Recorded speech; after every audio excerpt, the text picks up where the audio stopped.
Yo, what's up, everybody? that was a bit of a trial. Welcome to this week's Weekly Dosage, episode 89, where we're going to go ahead and talk about everything that was this year's E3. A little bit of a surprise for you guys. You may have seen last night that unfortunately Gravity Well was not able to stream. Some of you already know why that was. Some of you may not yet be aware. But due to the same reason, actually, he was not able to join me for tonight's episode. So I have a special guest. You know him as Raven Knight. He's a little hidden behind the microphone. And another special guest is my cat, Kakashi, sneaking in right up behind me. As always, you guys do keep me apprised of audio levels and everything. We are actually streaming live from my house tonight. Normally we kick this shindig off from Mr. Gravity Well's house. And my house does not quite lend to the arrangement the way that his does. But, I want to thank you guys for joining us. As always, it is a pleasure. There's a little bit of window in the Yeah, I know. I'm adjusting the camera to get the window back out. Somebody bumped the camera stand, and we had a little bit of my window behind us there. But speaking of surprises and Gravity Well, surprise. Everybody say hello. What's up, everyone? Can you hear me?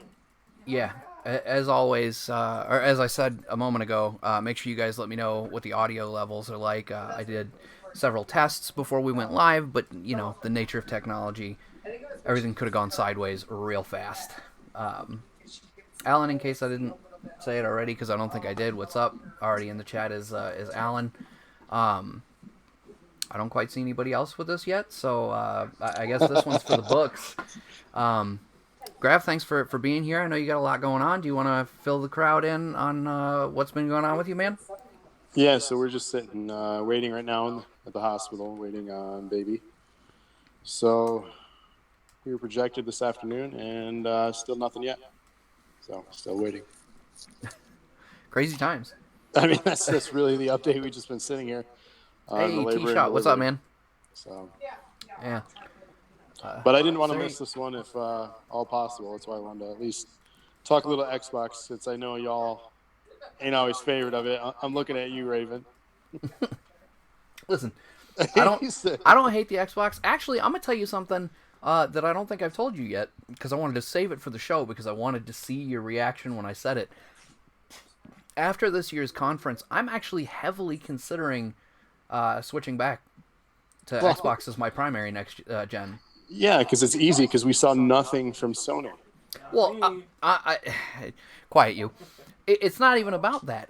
It's going to be awkward for you, because you're on my webcam. I'm looking at I'm addressing the audience here. Bear with me. You're fine. It's not even about the fact that we didn't see anything from Sony at E3 this year, which was weird in and of itself.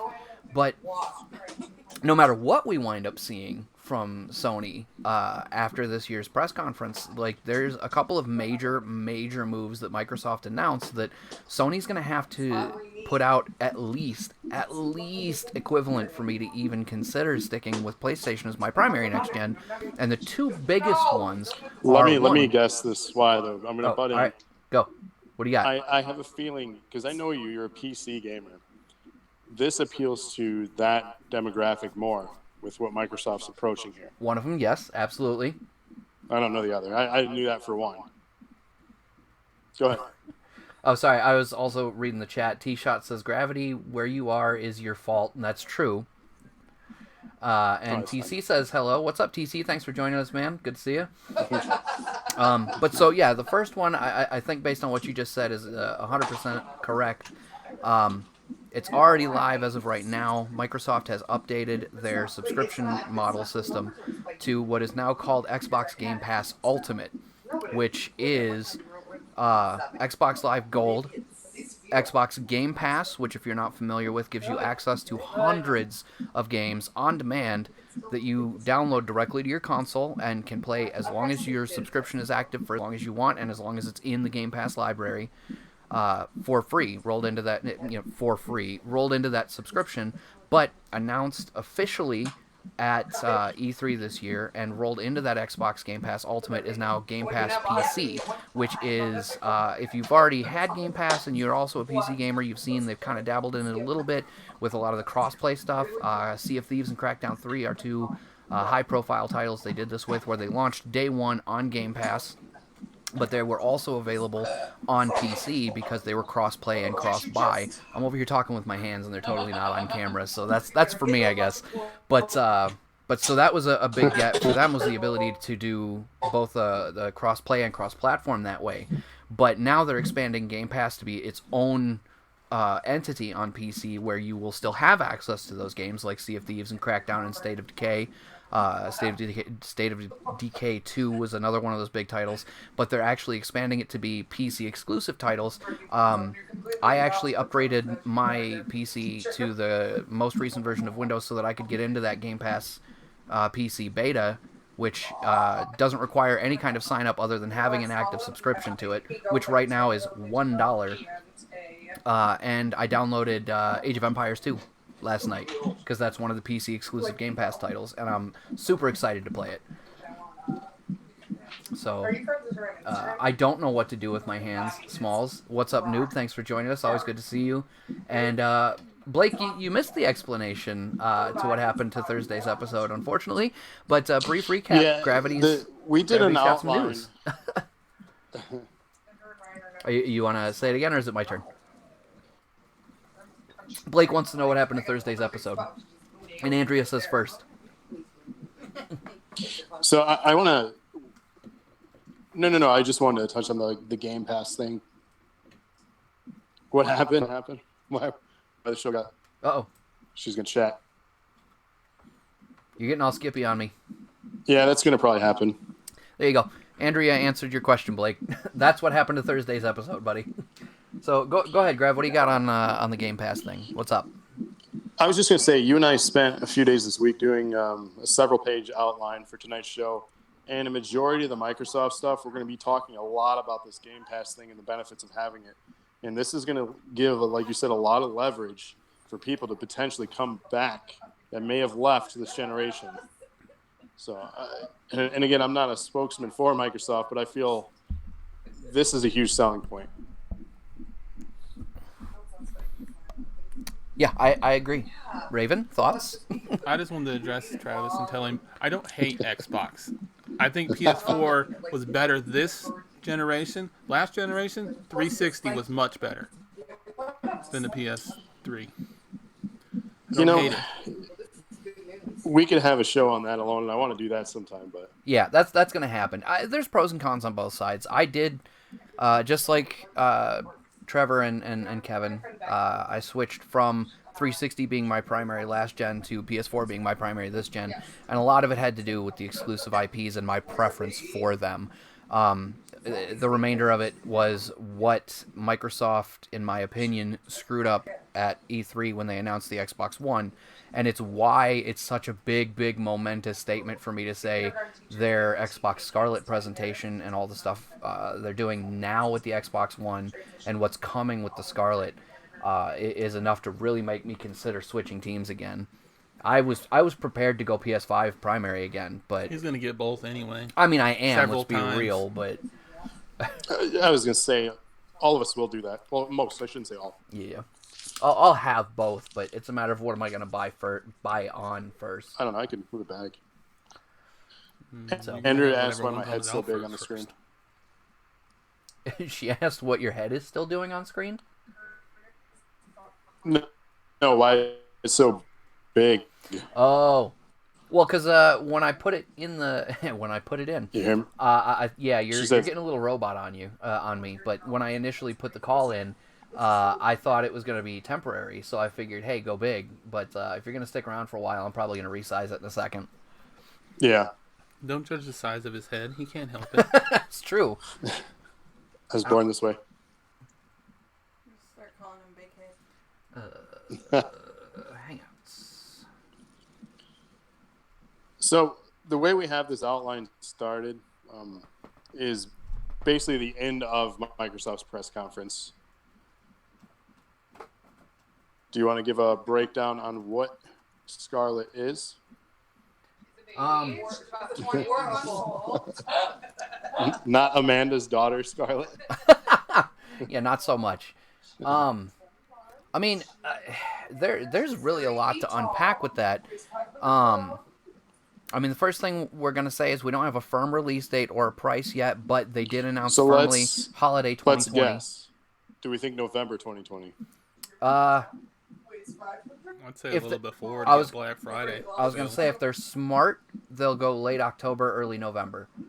But I'm guessing November 2020 with a $400 price point. Ooh, $400 is bold. Too high? Too low. I think it's $5. No, they Kevin's have betting to $5. win back people, so they're going to have to take a loss on this thing. Sure, but I think they could do $450 and potentially get away with it. Maybe that's just me. I don't know. We'll see. We have it right here recording what we think. So yeah, that's true. We'll go back. 450 is a weird thing though. So I don't know. Maybe I'm just pulling that out of my ass. It's not though. If you go 450 is what the 360 Elite launched as. If you recall. Was it 450? It was with the hard drive, the 20 gig hard drive. It was $399 without the arcade model. Well, that was the Pro. The Elite was the first one with the 120 gig and upgraded. It was where they added in HDMI. They didn't call it the Elite at launch? No. It was just the Pro? Yep, it was the Pro and the arcade. Okay, so the Pro then, that was the 450 one. Wait, no, it wasn't even the Pro and the arcade. It was just the Pro and not Pro. And then the arcade was the one that came out later that had the 2 gig onboard flash memory. And the Elite was like the big boy. It was when they launched it in black, 120 gig hard drive.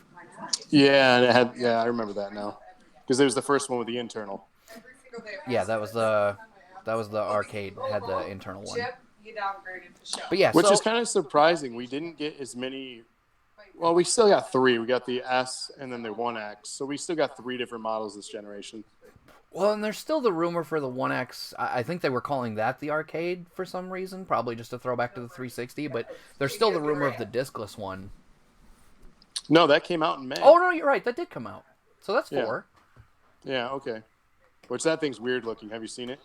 No, actually. Yeah. Do yourself a favor sometime. Look that up. It's weird without I'm going to have to Google it. Shout out to Bones, also joining us. The Blair Witch trailer is what's playing in the background for us right now. Speaking of, I can't wait for that. That's going to be a hard pass for me, dog. Tune in. I'll be playing that when that comes out on stream. Yeah. Wait, I'm excited. That's on Game Pass. I 100% believe that. Did they announce that as part of the trailer, that it's on Game Pass? Yes. They had it in the bottom left of the trailers in a little asterisk that this would be available day 1 on Game Pass. Oh, right on. So I'll be playing that. Are we going to have to find some way to VR you on it? We'll figure some out. I don't know if they've even... They're still not addressing VR, which is interesting to me. Because it's not for them, and it's not... No, I don't want it. Well, you don't want it. That doesn't mean it's not for them. I mean... I speak for all. That's why you wanted to be on the call, or on the episode. But, so, yeah. We talked about the launch window and the launch price. Obviously, those are our speculations. Big ol' asterisk there. We don't know at this time for sure a solid date or price point. They haven't really said anything yet. What are some of the things we know? What are the specs? I don't think we included the actual bit-by-bit hardware specs because I didn't see them in their announcement. But what we did get that's in our notes and that they did say is that first and foremost, it absolutely will have an optical drive. They're not getting rid of optical media in next gen. And the big things behind it are it's got a custom AMD processor, which, like I said, I don't have the specific numbers on it. I don't know that they actually said them during the initial press conference. I mean, you can Google it real quick. During the... What is the beeping? Scarlet. Is that on your side? That's us. Oh, okay. I was just making sure it wasn't my computer about to blast off into space. No, you're good. Andrew's hooked up to more machines than Skynet. Right on. So you're going to have a Terminator baby, which is relevant. We'll come back to that later. So Kevin's We going to do a will. little It bit. is Kevin's very going to do a relevant. little bit of Googling for me to see if he can get some more specific information.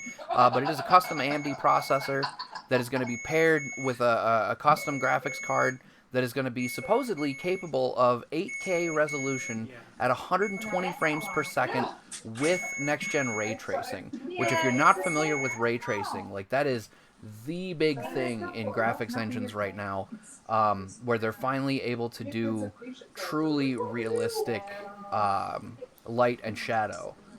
And ray tracing, almost you could tell from the name, it traces the path of the ray of light from its source to whatever it's interacting with in a realistic way. The same way over the course of the last several years, we've had huge improvements in what you call it, physics, water and ragdoll. Those have been huge improvements, but light has still been a little iffy. Ray tracing is the future, and that's another thing that they're promising will be available in this system. I mean, the greatest example of the stuff that we were shown was Flight Simulator. Yeah, hey, 100-bit donation from Rated. Thank you for that. Hip, hip.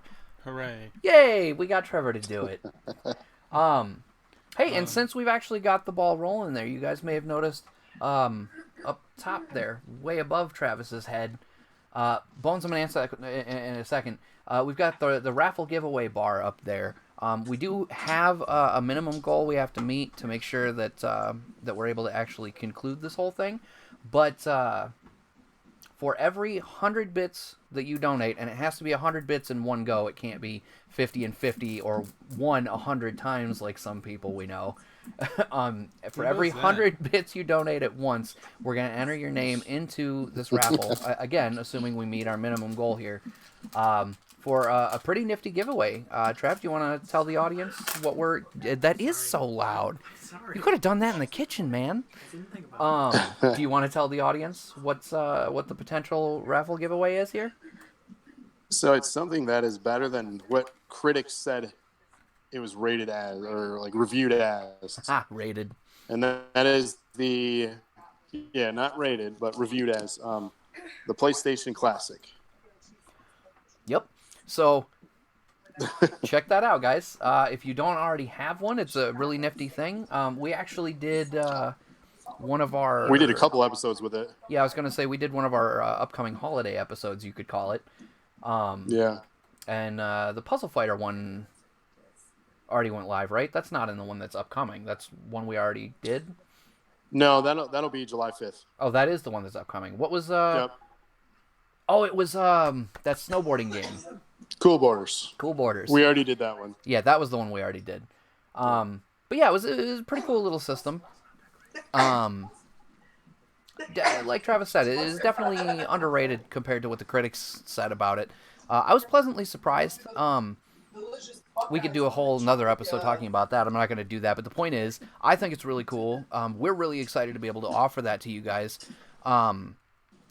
But, like I said, you got to get us to that... Where am I pointing? Over there. Oh, my finger went off the screen. You got to get us to that goal. Once you get us to that goal, at the end of the episode, we'll do that raffle. But leading up to that, if you're one of the people donating those 100 bits, those 100 go towards that raffle goal. So, team up, guys. Rated is the PS Classic, the mini one that has all the games loaded already. And Rated asked before, how's the baby coming, Travis? We're getting there. Hopefully tonight. It doesn't look like anything official. They didn't name the processor? It says, to achieve this, the Xbox Project Scarlet specs include custom-built tech based off AMD Zen 2 CPU and the Navi GPU architectures. The system will also come equipped with lightning-fast, high-bandwidth DDR6 RAM that the company claimed will usher in resolution and frame rates we've never seen before. Okay, so yeah, they didn't give us the actual name of the processor or GPU. They just gave us the classification, which is not half as exciting, I guess, but it was Nav-V is the GPU and Zen 2 was the CPU. Those are the existing architectures it's built off of. Hey, and another 100, and 2 more hundreds, and 3 more hundreds. Rated really wants that thing. 4? Rated going ham here. 400. So 400 so far. He's at 500 so far. Yeah, 500 total. 400 back to back there. Thank you so much for that, Rated. We really appreciate all the support, man. Everybody want to Hip, get hip. on that? There's a lot of us. Hip, hip. Hooray! It's going to take a second for that to catch up. Thankfully, not quite as many seconds as last week. As Alan. Yeah. One of the things that we didn't note down was that this system is going to have a 4 times faster processor than the One X. Yeah, they did say that. But the other major thing that they said they're doing with this console that has never been done before, as Kevin briefly mentioned, it is going to be packed with GDDR6, which is your top of the line RAM. But on top of that, they're actually going to be using a custom solid state storage solution. A custom solid state storage solution. Say that 5 times fast. As VRAM to effectively eliminate load times. Yeah, that's huge. Like, that is a big deal for gaming. Like, that's a difference maker. Yeah, that is going to be such a big deal. And obviously, it's possible that Sony's going to follow suit, or even that they had already planned to do that themselves. Yeah, there's that video. That is a 100-bit donation from Bones. Thank you so much for that. Hip hip. Hooray. Hooray. Yeah, we got a little delay on Gravity Well there, but it's okay. There was that Appreciate you, Bones, always. released video showing the solid state drive on the PS5. Well, sure, yeah. They've officially, quote-unquote officially, confirmed that the PS5 is going to have solid-state for storage, but whether or not they're going to do a custom solid-state solution to also accommodate VRAM the way the Xbox is, that I don't know if they've confirmed. They did do a side-by-side comparison of the PS4 Pro and a PlayStation 5 dev kit showing load times on Spider-Man PS4, and it's a fraction of the time. Load times were not really a problem. Seconds versus 9 or 4 minutes or something like that. It was not. No. Like, we're talking the subway, like fast travel sequences. It wasn't 4 minutes. No. I thought No. But so like, I don't remember the times. I'd have to look it up. That wasn't part of E3. That's not the point. The point is, that was impressive enough as it is. But what they're talking about doing with the Project Scarlet, absolutely blows that out of the water. And like I said, there's obviously still time for Sony to come back around and be like, hey, we're also going to be able to do that. But like, the current existing dev kit is not quite where Xbox is claiming Scarlet will be. So I'm really hyped to see that. And one of the last things on here that we have as a specific bullet point to the Scarlet announcement that they did actually say at the conference for sure is that the next-gen Xbox, Project Scarlet, will be 100% backwards compatible with all Xbox One X, Xbox 360, and even original Xbox games, which is also absolutely huge. I was really worried with the way this generation handled backwards compatibility. Microsoft did it better, but even they did not do a fantastic job all the way down. It's gotten significantly better recently. But Sony basically wanted to act like, nah, who cares? Backwards compatibility is 2000. We're just not. We don't care. So I was really afraid it was going away altogether, and for Microsoft to come out and be like, nope, we're doing it all the way back. We got you, bro. That was huge. Yeah, I mean, for anyone that has been with that family of consoles, you're going to have quite the collection of games, and to not have to have them sit on the shelf, collect dust, or have multiple things hooked up, like this is huge. Yeah, if I wasn't afraid it would completely ruin my ability to put the camera back where it was, I would pan over to my shelf of games and show you guys why that's a big deal to me.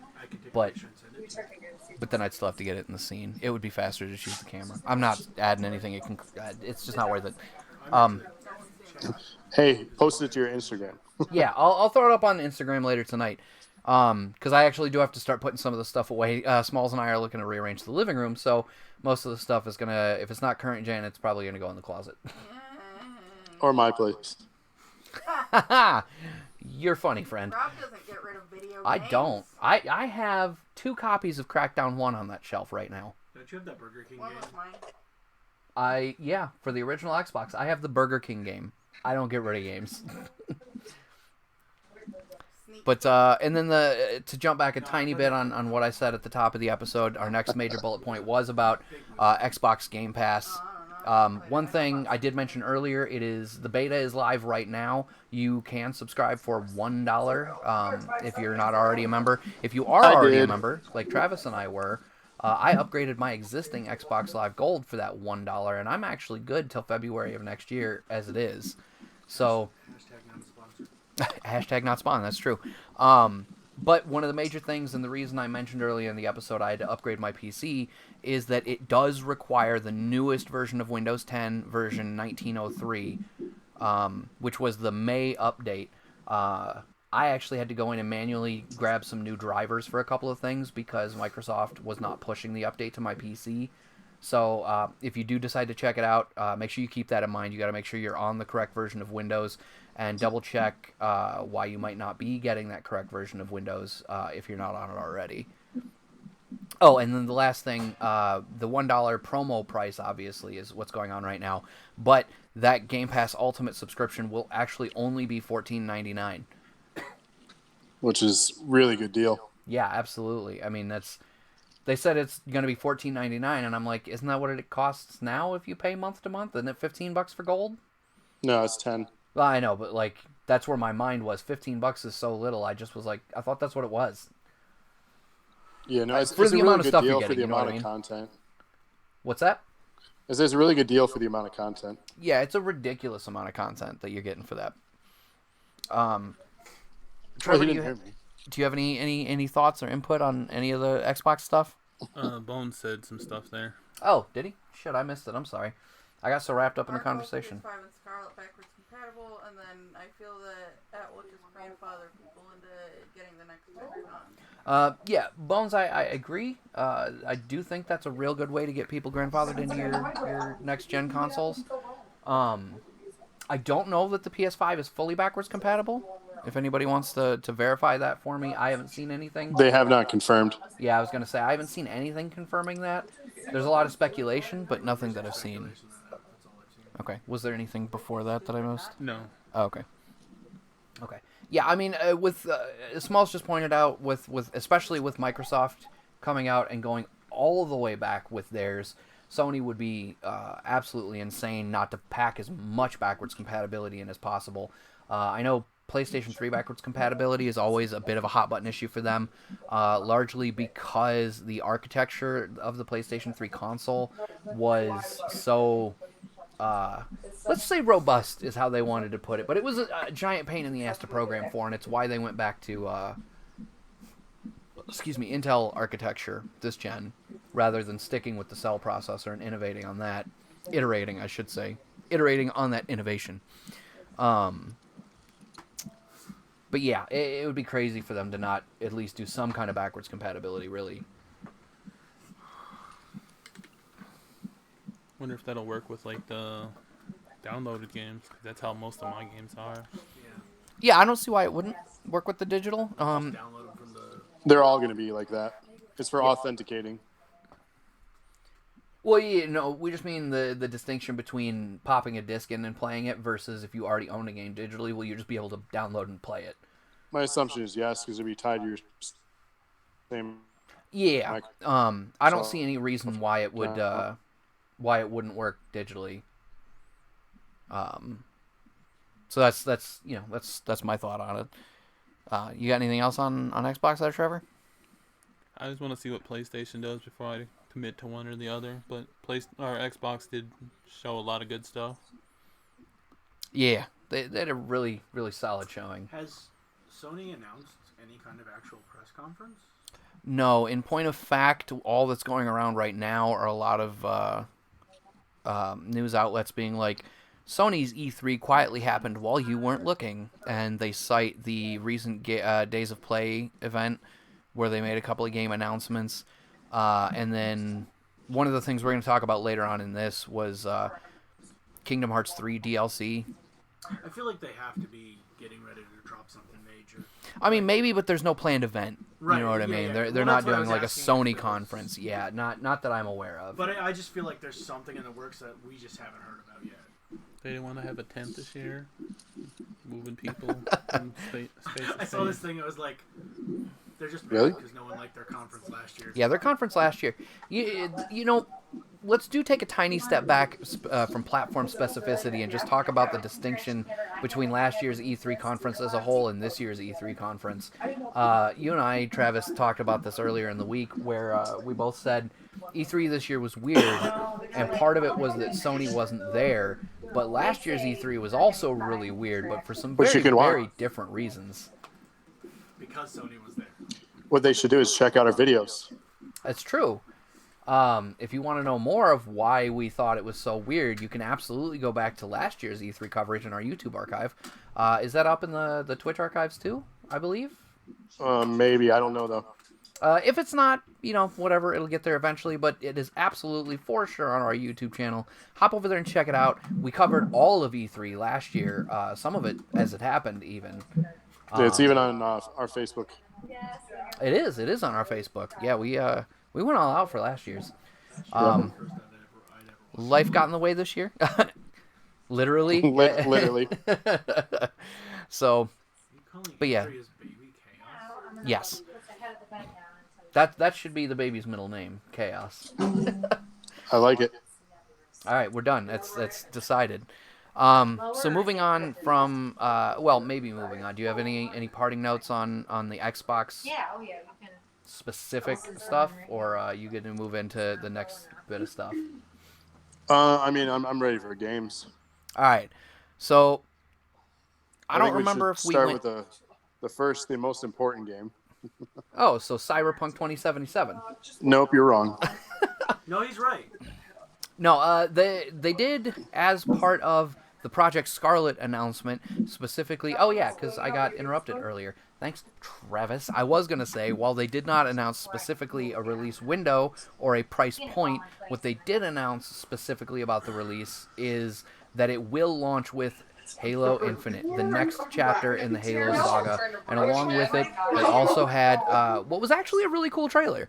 I personally have never been a huge Halo fan, but the trailer for Infinite, or rather the teaser that they aired here for Infinite, didn't show any gameplay in the one that they showed during the Scarlet announcement, but I thought it looked pretty cool, and it definitely looks poised to take us in a very new direction in the aftermath of the last Halo game.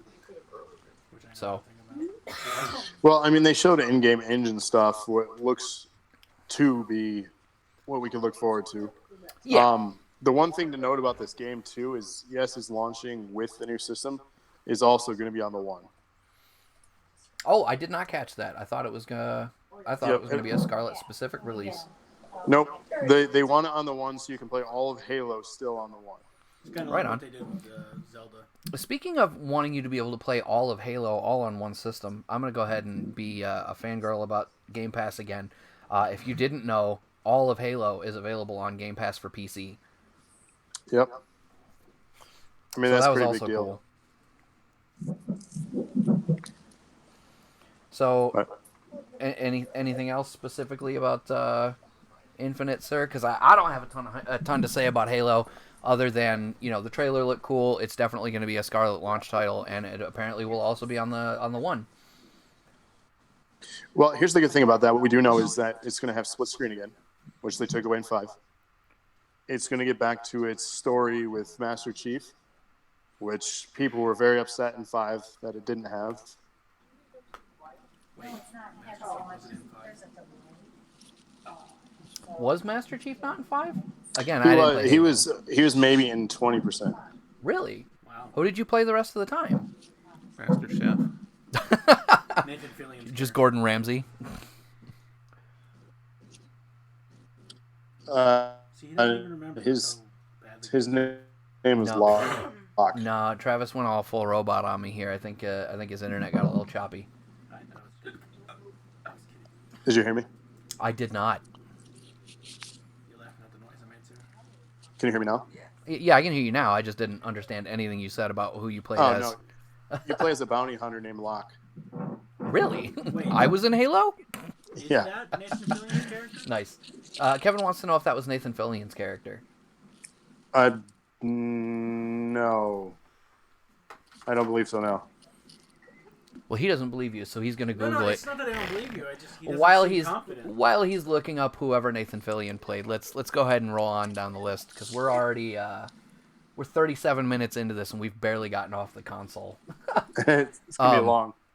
Yeah, so one of the things we are going to talk about, if you're joining us live here on Twitch, you can see in the background, we've actually got the Gears 5 trailer. So that was talked about.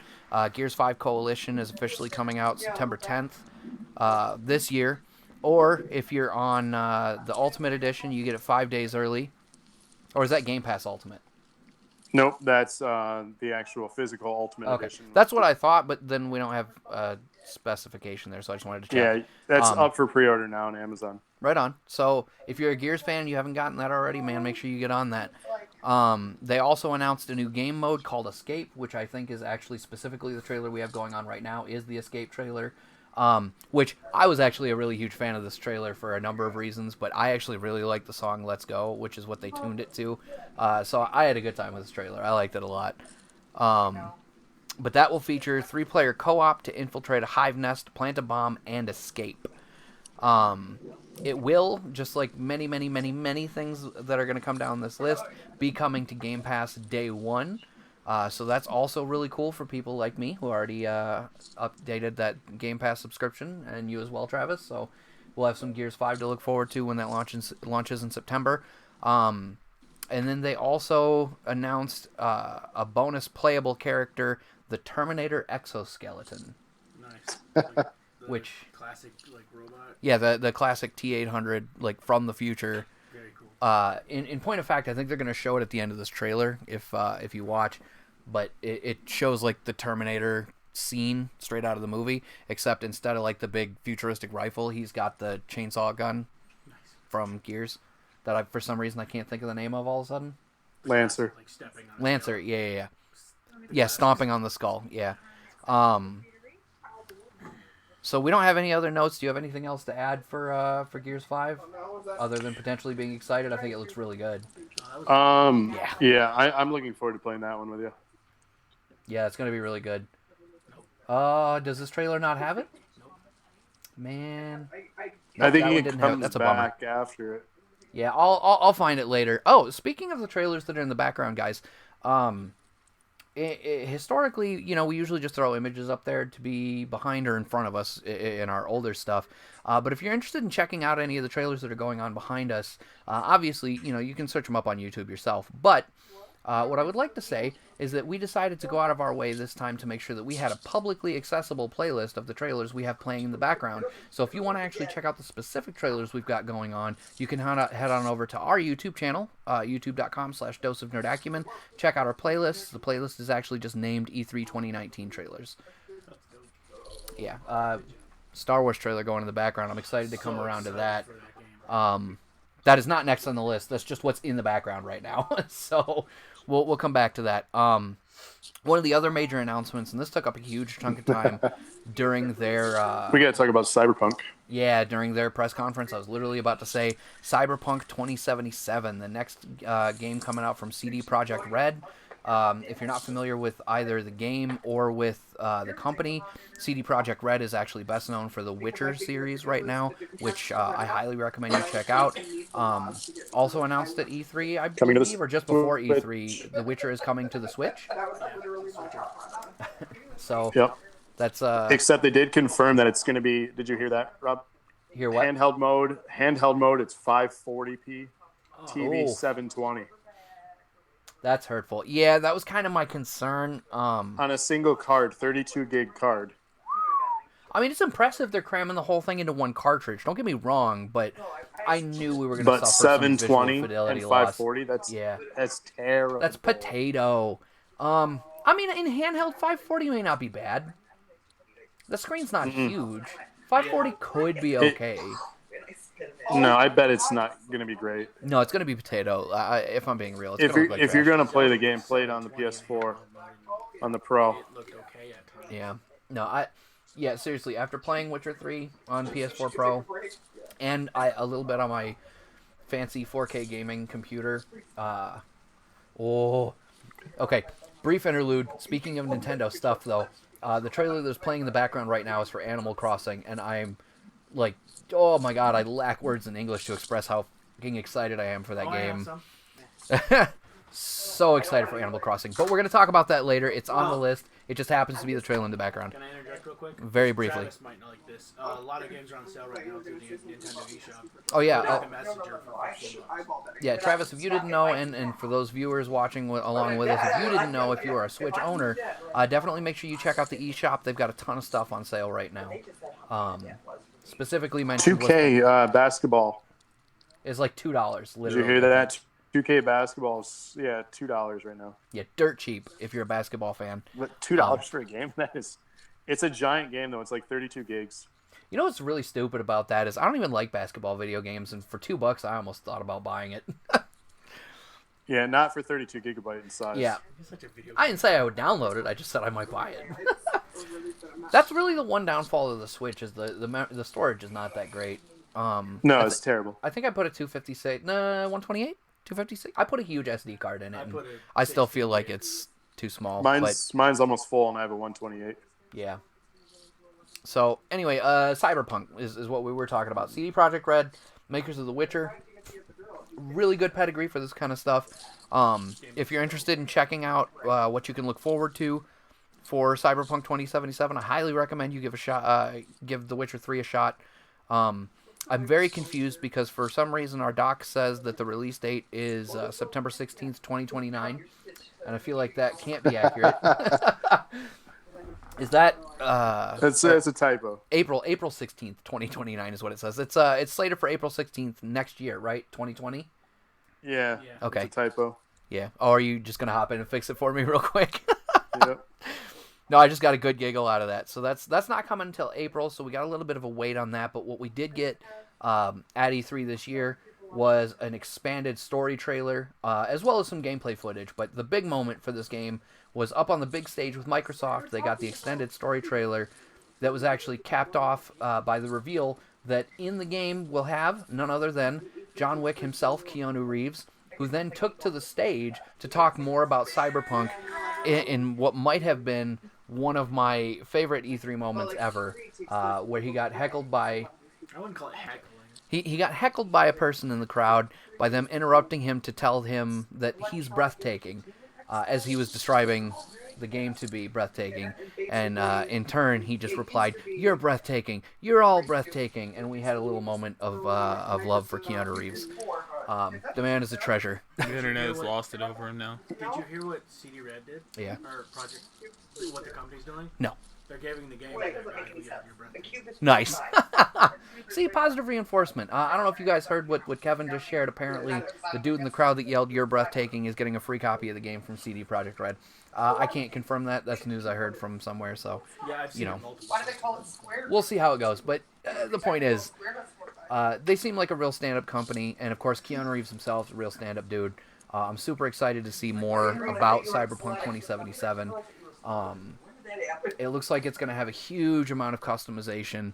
Some pretty cool combat sequences. If you're into the Cyberpunk theme, this game I think is going to be right up your alley.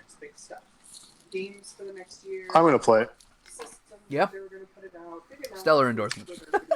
I'm definitely getting it. So It looks one great. of the things that I want to mention is on our list here that I Yeah. think is just outrageous in price.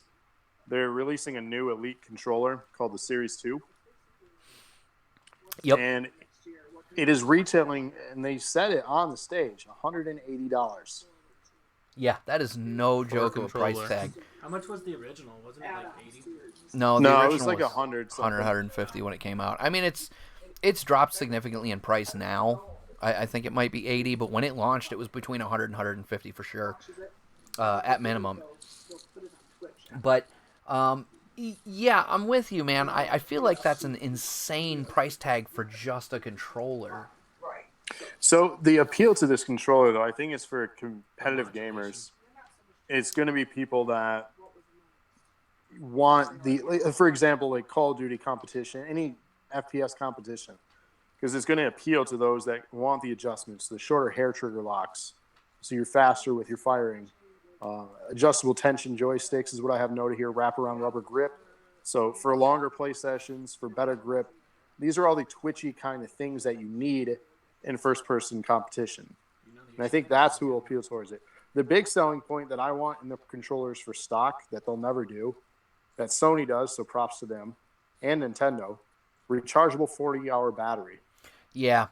I'll tell you, I didn't give a crap about the original Elite controller when it came out. Like, I recognized its place as a niche component. But I was like, I will never dump the money into that. That's silly. After looking at this one, I feel the same way. I can't justify $180, but I might have to reach out to Microsoft and see if we can get an endorsement and I get want one for free. rechargeable. That rechargeable battery they do that for some streamers. I know, that's what I'm saying. That rechargeable battery is a big deal, just off the bat. Depends on who asked. And by that, I mean me. Think about it. How much money have you spent on AA's or those crappy Nyko batteries? Yeah, I mean, it's real easy to justify it in terms of long-term expenses, but to plop $180 down at once is still hurtful. But the adjustable tension joysticks actually Can't see me. Oh. was actually kind of a big selling feature for me. Aside from the rechargeable battery, that is the big feature as far as I'm concerned.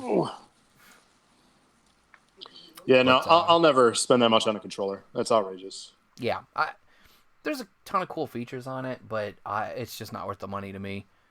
Did you? No, not 180. Did you see any of the stuff on this one, Trevor? Yeah, I watched the trailer for those. None for you either. It's compatible with PC though. You could use it on stuff like World of Warcraft. My PS4 controller works on my PC if I Bluetooth it in. That's very, very true. Absolutely true. And it's the God of War edition, so game of the year. Yeah. Ooh, shots fired. Okay, so let's move on. Spider-Man. Spider-Man for sure. Let's move on to the next game on the list. Trevor, you wanna lead us off there? Let us know what the next game was. Elden Ring. Oh, that's from George R.R. Martin. Multiple platforms from Software. I didn't see this trailer. Oh, you missed this one? Okay. Obviously the big name here is George R.R. Martin. And I say big name, and I mean in terms of grand scale. Travis, he did this thing called Game of Thrones. Oh, so you're telling me I should ignore this game too? Yeah, you should ignore this game. Two things. Let's address the chat real quick. Crow says, "Grav Trav, what are you doing?" Bones said he is making money. To which Crow replied, "Fair." He's making something. He's making something, but it is not money. I'll tell you that. Made it. Yeah. Well, I mean, it's still cooking. That bun is still in the oven This is the right end now. of the production line. That's true. We are technically in delivery phase. So We're out of beta. Let's go. Your package is on its way. That's true. Your package has been shipped. Crow said, "Tell Lana we're rooting for her." She was in chat. I don't know if she still is. Yeah, she was in chat. I don't know if she's still with us. She might have hopped out. She's laying on her side now. Oh, right on. She's doing all the important work right now. We're just over here being nerds. But yeah, so the big name here, obviously the pop culture that's going to glom onto it is George R.R. Martin, creator of Song of Ice and Fire, TV's Game of Thrones, which is now ended. But the bigger name from the gaming industry side is actually the developer From Software. I am not personally a huge fan of these games because I don't like spiking my controllers in rage. Yeah. But From Software is famous largely for the creation of the Souls franchise, Demon Souls, Dark Souls, and the spin-off Bloodborne. I say spin-off, it's unrelated, but same developer, same general feel. Spin-off. Did they announce if it's going to be in the same vein like that? Like they have not. To play it? They have not announced anything about it other than a little bit of story and that it's a collaboration with George Martin that I'm aware of. Okay. Unless there's some stuff that I missed, which I'll be honest, there was a lot of news coming out of this, and so there's certainly some stuff that I missed here and there, so I might have. But I didn't really see anything other than the story reveal trailer. Narratively, it looks interesting. It looks super bizarre, but From Software is also known for being on the weirder side of things. The deep storytelling. Yeah, if you guys, briefly to jump back, if you want to know what we were talking about a minute ago with that Elite controller, they're actually showing it in the trailer behind us right now. And that was one feature we didn't put in the bullet points that I think is actually really cool, is that it's just straight up Bluetooth. which is standard now with the new controllers, but it wasn't for a long time. Crow said, I can see Martin scaling down for a video game. I can't see. Oh, I can't see Martin scaling. I misread that. That's a good correction. Video games are huge productions these days. Well, so my question for you, Crow, is what do you mean you can't see him scaling down? Are you talking about him calming down about murdering everybody that we get attached to, or Being in the video or you just you can't see him writing a story Scale for up the something story. that's short? Yeah, I'm curious what you mean by that, but that's true. He is the king of 30 years of plot, Crow says. So that's really, I would argue, is probably one of the biggest selling points of Elden Ring. Is you got a guy who's known for an incredible depth of storytelling. You know, so there's a lot of room in a game that could potentially become a franchise, especially one that even if it doesn't spawn multiple games, it can absolutely spawn multiple DLCs. So I think there's a lot of room to play with that. Travis, anybody got anything else on Elden Ring? No. I don't know nothing about Now, it. the biggest thing about it that I wanted, that I cared about, was that it's a collab with George Martin. But even then, they announced it's going to be multi-platform, not Xbox specific, and that's as much as we really know. And I'm probably not gonna care too much because From Software, and I don't hate myself that much. So let's go ahead and jump down to the next game. This one actually was an interesting reveal trailer for me, partially because the first time I'd ever played the predecessor was on an episode of the Weekly Dosage where we played Ori and the Blind Forest, which is a puzzle platformer. I really enjoyed my time with it on the episode. Go back and check that out if you want to get an idea of where this one's coming from. But they announced the sequel, Ori and the Will of the Wisps, that is coming out February 11th next year. I believe they also confirmed that one will be Game Pass day one. Yeah, most of these are. Yeah. Is that one First exclusive? party. Is that one a Xbox exclusive, or was that just Game Pass? I think it's an Xbox exclusive as well, if I remember correctly. I should have written that down. I think it's a Microsoft Studios one.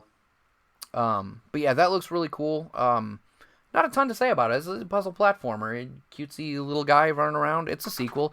Go check out the first one. It's available all over the place. I like I said, I enjoyed it. I think you will too. Travis, I know you're super excited about the next game on the list. You want to lead us off on that one? Star Wars Jedi Fallen Order. Yes, sir. so excited about this game. So, I mean, I don't even know where to begin with this one. Well, at the very least, we could kick off with the question I asked you that you had the answer to right off. Is this canon? Yeah, so it's taking place around, from my understanding, episodes 3 and 4. Yeah, Between 3 and Rogue One. it's right after Order. It's a few years after Order 66 took place. Sure. Yeah, it's definitely after 3 and before Rogue One, if it's canon. I can say that And firmly if based on you- what I saw in the trailer. If you missed it, they did on May 4th. They did a pre-order bonus where it was 20% off. Well, son of a bitch. Yeah. So, I snagged the Ultimate Edition for cheaper than the normal. Wow.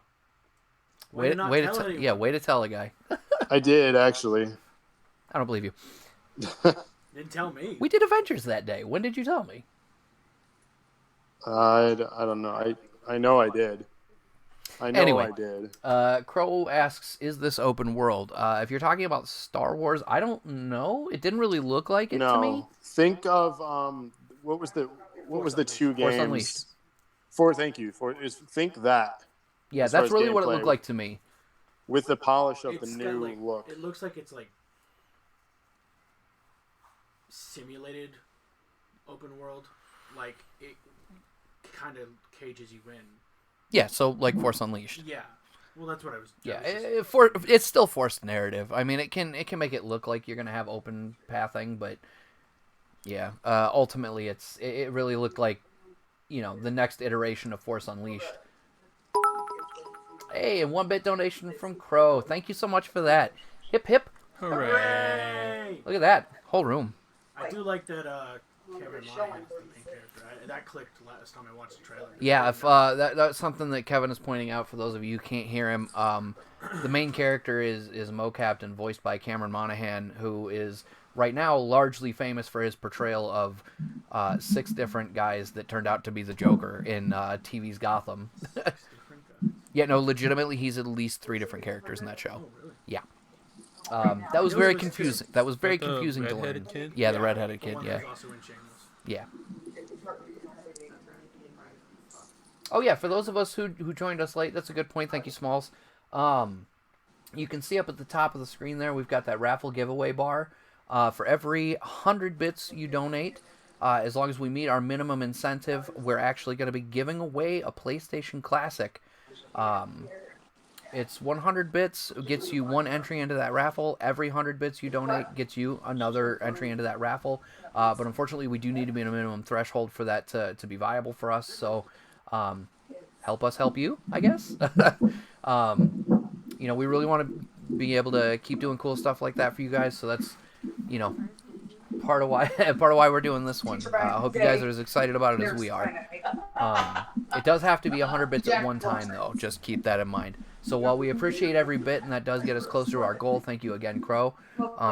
You do have to have 100 to get entered in the raffle. 100 at once. Should it just keep going until you get the minimum? Or is it one night only? No, it's just for this episode. Well, just for this episode, I think is what we discussed. I mean, it was pitched just for this one, but we'll talk. Yeah, we'll see how it goes. Treat it like it's just for this episode for right now. We'll see where it goes, guys. Like I said, Crow, we appreciate every bit. Thank you so much. So yeah, for Fallen Order, they didn't show a ton in the main stage. They did have another showing for it later on. Where they did show some extended gameplay footage. Minutes. There's one video I watched was about 14 minutes. Yeah, I didn't watch that trailer. I saw that it existed, that it was about 14 to 15 minutes of gameplay footage, but I just didn't have time to check that out with everything else I was trying to check out. It's worth watching. I mean, I'll get to it for sure, but in trying to prep for this, I wanted to hit as many of the main conferences as I could. Alan has a question. He says, for strands, can we only redeem them during NAW or NEW? No, anytime. No, you're good, Alan. It's a fair question, and it's definitely relevant right now since this is not either of those shows. So yeah, if you got strands banked up, you want to do it now, it'll still pop up in the log. We'll make sure you get whatever you cash in for. So go bananas, man. Do we have any other thoughts on Star Wars? Nope. Wars, Super excited. It's good.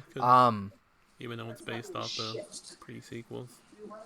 Yeah, it's a rough place in the canon to pick up from, but I'm hoping it can redeem a lot of that stuff. Speaking of Star Wars, I do want to highlight one game because I do have to bounce out soon. Oh, right on. Lego Star Wars was revealed. Complete. The Skywalker collection. The Skywalker saga. All 9 films coming out next year. It is not just all the old games bundled. They revamped the gameplay, story, style, camera, perspective, combos. I mean, it's a complete revamping of all the old stories in all 9 films. I'm gonna have to. So it's not just a collection. Yeah, I'm gonna have to scoop. It's a complete it's a complete new experience. Super excited. That actually. So I did want to point that out. I didn't add that to the sheet. So. Yeah. No, that's good to note. I did not catch that myself. I saw that they announced it and I saw the announced trailer, but I didn't catch any of those. Well, they unveiled more throughout the week. Oh, right on. Okay, that's why I missed it then. Yeah. So do you wanna hop out now or do you wanna hang out for another couple of minutes? What do you got to do? I don't know yet. We're just trying to figure out what the next steps are here. Get the forceps. I'm trying to think of what I want to comment on quick because you'll cover it in more detail. Yeah. Well, the next game in the list is another sequel. If you want to touch on that one, it's another big one. Yeah. So a fun thing about this one, they surprise announced free DLC until July for Borderlands 2. And Correct. It's a bridge for 3. I downloaded it. Yep. So I haven't played I it did all. yeah, I did too, but I haven't played it yet. We But started it and played for like maybe an hour or so. Yeah, it's definitely a lot harder than you'd think because, like, oh, our characters are level whatever, high levels, and we got murdered a few times. Well, more than a few times, but still fun so far. And apparently it's pretty long yeah, for a which free is DLC, awesome. especially. It definitely builds hype for 3 this September. Yeah, September is looking to be very stacked.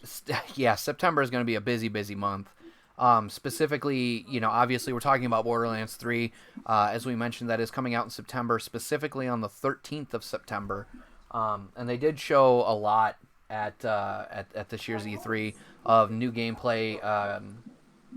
They covered more stuff about the new characters, and of course, as they mentioned, the DLC bridging from 2 to 3 that is available for play in 2 right now is out there. For play. You can go scoop that up and check it out. The people that did 2 are doing 3, right? Yeah. Not the ones that did the pre-sequel. I almost said Jamaican. Australian studio. Yeah, I don't even know who did pre-sequel, but it was not the main 2K studio. Australia. Yeah. Yeah. No, it's the main dev studio. At least as far as I know. For sure. So The pre-sequel wasn't bad, but it wasn't nearly as good as the first 2. So the next game on the list, I don't want to spend a ton of time on because they didn't show a ton about it, and frankly, I don't really know that it's going to be in the wheelhouse for any of us. But I definitely want to announce it because the promo looked cool as shit. Coming up next from Ninja Theory is their new game Bleeding Edge, which is a 4v4 PvP brawler. So think stuff like Apex Legends or Call of Duty multiplayer or what have you, but it's 4v4 and it is primarily focused on kinetic movement, not kinetic, fast-paced movement and brawler melee combat. So definitely check out the trailer for that at the very least. Ninja Theory's got a really solid pedigree. I think the game looks really cool. I don't know if it'll be anything that I'll play, but anything coming out from Ninja Theory is, I think, exciting to talk about. All right, luck. I do got to bounce. Good luck. Yeah. So I just want to thank everyone. I'll try to chat in, obviously, if I can, but Right on. Go Nintendo. Still the one I'm most excited for. And do it justice. There's a lot to cover there. So yeah, there's a lot to cover here in general. So thanks for joining us. Good luck to you and your wife. I hope everything comes out smoothly. That's weird. You're a weirdo. I am a weird kid, but anyway, thanks for stopping. Making the time to be here with us. Big episode. Big day for you. Congratulations in advance. And after you pop out, I'm gonna go ahead and throw that video up real quick. Everybody say bye to Travis, and Bye, Travis. we'll see you later, man. Bye, Travis. See you guys. Bye, Andrea. Hope everything comes out okay. This might be it. It's advertising the same stuff it normally does. Shut up, Grandma. That's okay, we'll leave it. Hi. We didn't make it because we're trying to make something. Woo! Well, we already made the something. Oh, yeah, we're trying I made it. You just You're trying to birth had it. fun for like 20 minutes and then you were done. So. Yep. So, shout out, have fun with the E3 combo, and what are you looking forward to? Having a baby. Oh, what game? Oh, Animal Crossings? There we probably? go. And Trevor, shut up. Halo's the best. Xbox Crash rules. Bandicoot. Yep. It's better than PlayStation. Just kidding. So, I don't care. enjoy the show. Bye. Or if you already have, Thanks. enjoyed it. Enjoy looking at my fat, Enjoy it swollen again. face. Yeah, well, It's always better the second time. so what's better, the That's what second she game? said. Anything really. Okay. Bye. And we're back. So that was a dinosaur story. Anyway, that was the LaRue's saying their highs and buys because they filmed that for us earlier. They weren't sure if they were going to be able to join us, so it was really cool to actually have Travis on with us for a while. Once again, big shout out to him and his growing family. Thanks for being with us for at least part of this. So we're going to go ahead and roll on down the list here. The next major game they announced at the Microsoft conference was Minecraft Dungeons, launching in spring of 2020.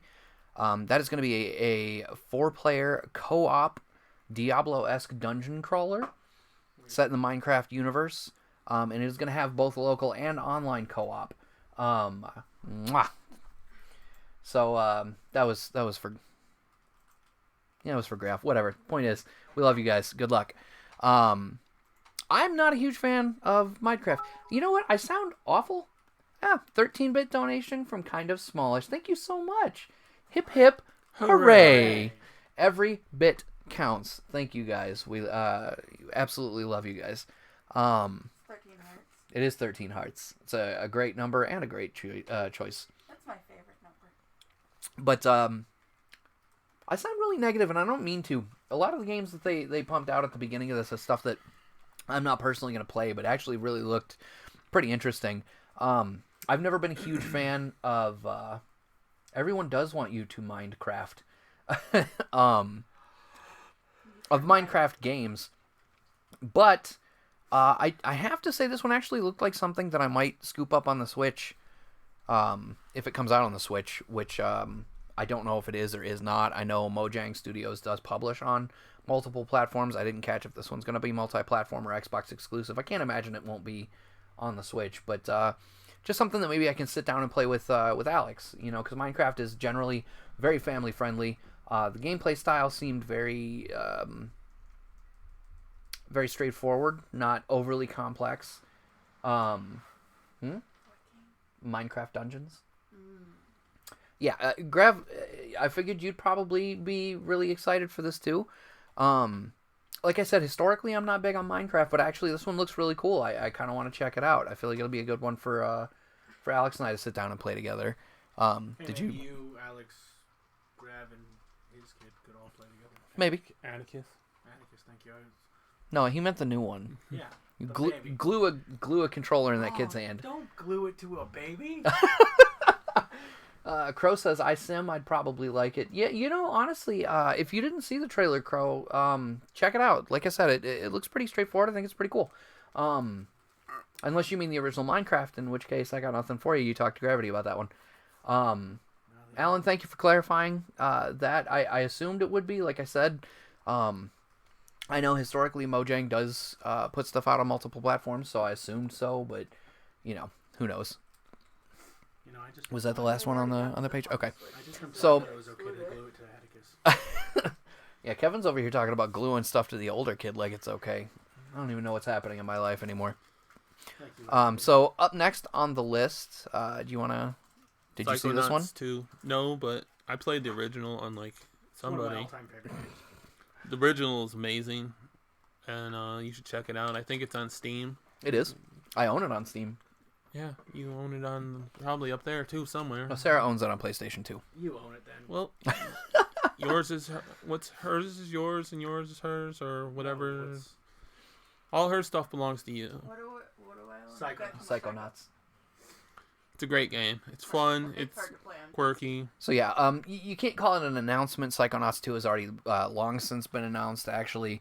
That was crowdfunded originally, but at this point, what they did announce at the Microsoft press conference was that Microsoft has officially acquired Double Fine Studios, and so Psychonauts 2, which I believe is still slated to be multi-platform. You pre-ordered on PS4? Okay, yeah. So I backed it on Kickstarter, and it's available. It's going to be available on PS4, Xbox, and PC. Okay. Yeah, I was going to say, I can't imagine they'd screw with the multi-platform release of it just because they bought the studio, but it's Microsoft, who knows? But yeah, so Microsoft acquired Double Fine Studios. They actually had Tim Schafer come out on stage in what I thought was a very well done comical moment where they talked about the acquisition and then showed off another gameplay version of... That's how you end up with 7 different PlayStations. I don't know what you're talking about, Crow. I only have 4. Let's move on. So, yeah, Psychonauts 2... Of which generation? Shush, woman. Psychonauts 2 coming out still. I don't know that they announced the date for it. They just showed more far as another trailer and more gameplay. Yeah, just sometime next year is still the current expectation. Next up, I cannot express to you all how happy I am to no longer be employed by a certain retailer. that rhymes that I'm with not- frames mop. Frames Mop. Yes, it rhymes with Frames Mop. We're not going to name names because I don't want to get into that. It's a weird area to be in online, but I worked there for a long time, and one of the things I hated the most about that job was the constant calls asking if we had Battletoads. Well, they announced at E3 that soon people will, in fact, have a brand new Battletoads game. They did show some gameplay. They did announce that it will be coming to Game Pass on release immediately, and it will actually be 3-player simultaneous co-op, as opposed to your way back in the day traditional 2-player. I don't know if any of the later releases got up to 3-player because I know they did a couple of offbeat games. New Battletoads now even harder to beat. True story, I think. One of the things they did show in that gameplay. I don't think it's possible to make it harder. I don't know, man. One of the things they did show in that gameplay trailer for the announcement of this The game first level of the was original. that stupid Bike. the bike, Hover the hover bike. bike. Not only did they bring the hover bike back for a whole new level, but instead of being side scroller, it's head on now. You're behind the bike and you gotta deal with the path as it comes down. It'll be a little bit easier to kind of gauge what's coming at you, I think, but it's still gonna make me want to spike a controller. I'm positive of it. Battletoads was super hard, and I can't imagine this game being any easier, but I'm actually super stoked for this game to come out. I love the Battletoads franchise as a player. Yeah, you have any thoughts on Battletoads other than it's stupid hard? Stupid hard. It was fun as a kid, even though it was stupid hard. Yeah. I didn't see the trailer for this one. Be You missed honest, Battletoads? I missed a lot of things because I just found out today. Well, I volunteered today to come on and take Travis's spot, and I tried to get caught up with everything in under 2 hours. Yeah, it was. So I caught highlights. It was daunting. I barely made it through the Bethesda and Microsoft ones. Battletoads head on hover bike, no question. Lion King's Wildebeest Stampede is a pain in the ass, but it's beatable. Battletoads, I've never seen anyone beat it. I don't believe it can be done. Crow said she's waiting for a new Twisted Metal game. I don't know if I am right now. Twisted Metal Black was really good, but there's more in that franchise that I don't like than I do. Twisted Metal 2 was phenomenal. Black was pretty good.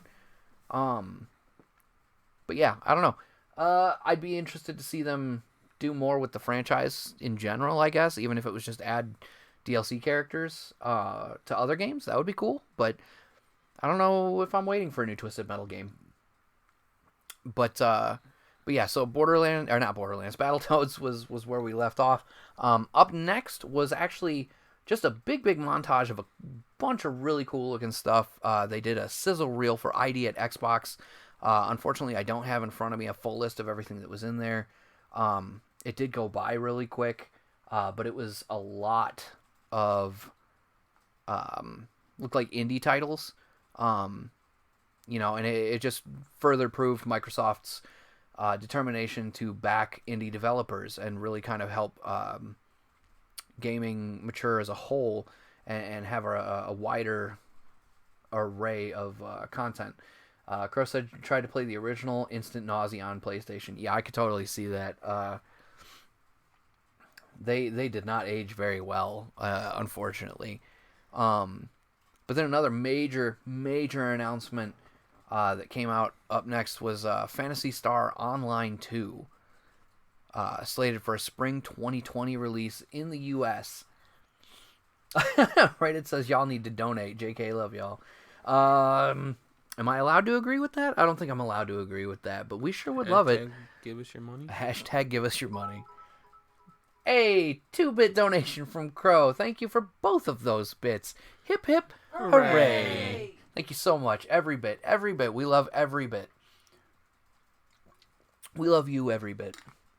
All of you guys. It's such a joy doing this stuff for and with you guys. So thank you so much just for being here. I'm not saying that on camera. But Phantasy Star Online 2, absolutely. And 1-bit donation from Raven, and 83 from Rated. Thank you so much, both of you, for all of your bits. Hip hip. Hooray. I'm out of bits now. Rated, I feel you. But you got us to a nice even 700, weirdly. Yay. Son of a bit. Go to bed. So if I donate 95 and take the stream boss, you won't be able to take it from me? That's what it sounds like. Sounds like you could snipe that stream boss right now, Raven. But yeah, Phantasy Star Online 2, absolutely huge in Japan, and we're finally getting it here. Console release spring 2020.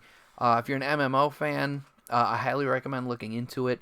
Historically, I'm a huge fan of the Phantasy Star series. I love the Phantasy Star RPGs. Alan has cashed in for a tag title opportunity. Right on, buddy. Opportunity. Yeah, I'm gonna have to fix that typo. Well, or we just need to get a cat gif in there. I don't know which. But the point is, we'll make sure we get your tag title booked soon, Alan.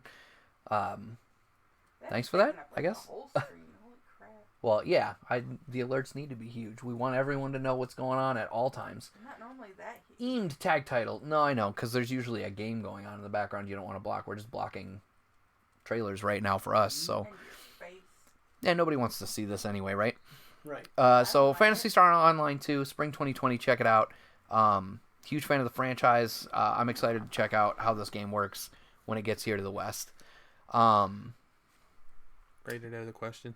Rated. So the tournament entry slot, what is that for? Again, I don't know all the specifics at this time. Sorry, I thought I was going to burp. Didn't want to do it into the mic. I don't know all the specifics at this time, but we are running a... Night of Champions style thing? a Champions Week series of matches. And basically, right now, none of those matches are officially booked. So you cash in your strands to earn an opportunity to be part of those matches. Every title is up for grabs during Champions Week, so make sure you cash in your strands, get your spot guaranteed in those matches. 8-man tournaments for various titles. I don't know, we'll have to, defer to Gravity to clarify. If you cash in, if you get to pick which title match you go in, or a title tournament you go into, or is it randomized? I don't know the answer to that, but that's what it's for. Cash in those strands, you get to be part of those tournaments, potentially win a title. Another title, if you already have one. So, that's a thing. Next up, they had an announcement, or not an announcement, rather, but a more shown about an upcoming game called The Outer Worlds that is slated for release October 25th of this year. It's random entry. Random entry. Okay, cool. So, yeah, you cash in those bits, you get to be part of one of the tournaments at random placement. So you might wind up in a tournament for the Twitch title, you might wind up in for the NAW or NEW heavyweight titles. All up to chance. Could win any belt on the roster. Rated says he wants somebody to vacate his title. Uh-oh. Trav's sitting on all those strands. He might do it. But The Outer Worlds, if you haven't checked it out, I highly recommend you look into this one. It actually looks really cool. Most of the gameplay trailers, or most of the teaser trailers, that are out for this one. No, it's a game. Y'all, wrong topic. This game time. That's true. Thank you, Crow. You keep the chat in line. That's what I heard, Rated. Anyway, Outer Worlds. There's a mad scientist in the game that I swear to God is just channeling Rick from Rick and Morty. Every time I see him, that's all I can think. And the game really looks like a weird combination of sort of the general Fallout aesthetic in terms of like the way the characters dress and things like that. Uh-oh. Gravity while cashing in for an NAW title shot. Rated, he's coming for you. He is coming for you, Rated. You better. I told you, Grav's sitting on them strands. You better watch out, buddy. But Doom Eternal going in the background. We're gonna talk about that one in a little bit too. Crow, you're way better than Nightbot.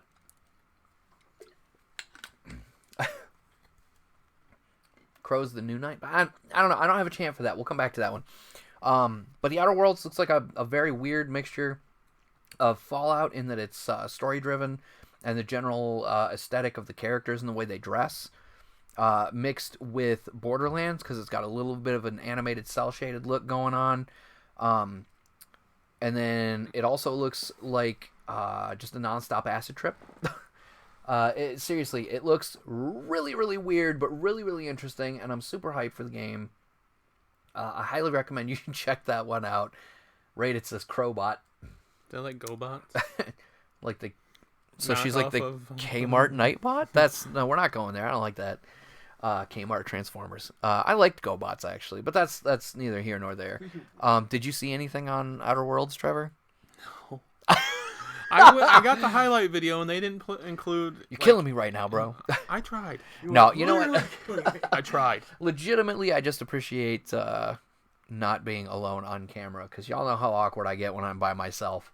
So, hey, thank you guys. I'm awkward being on camera, because I hate it. Well, thank you very much, Trevor, for being Should've here. green screened to me.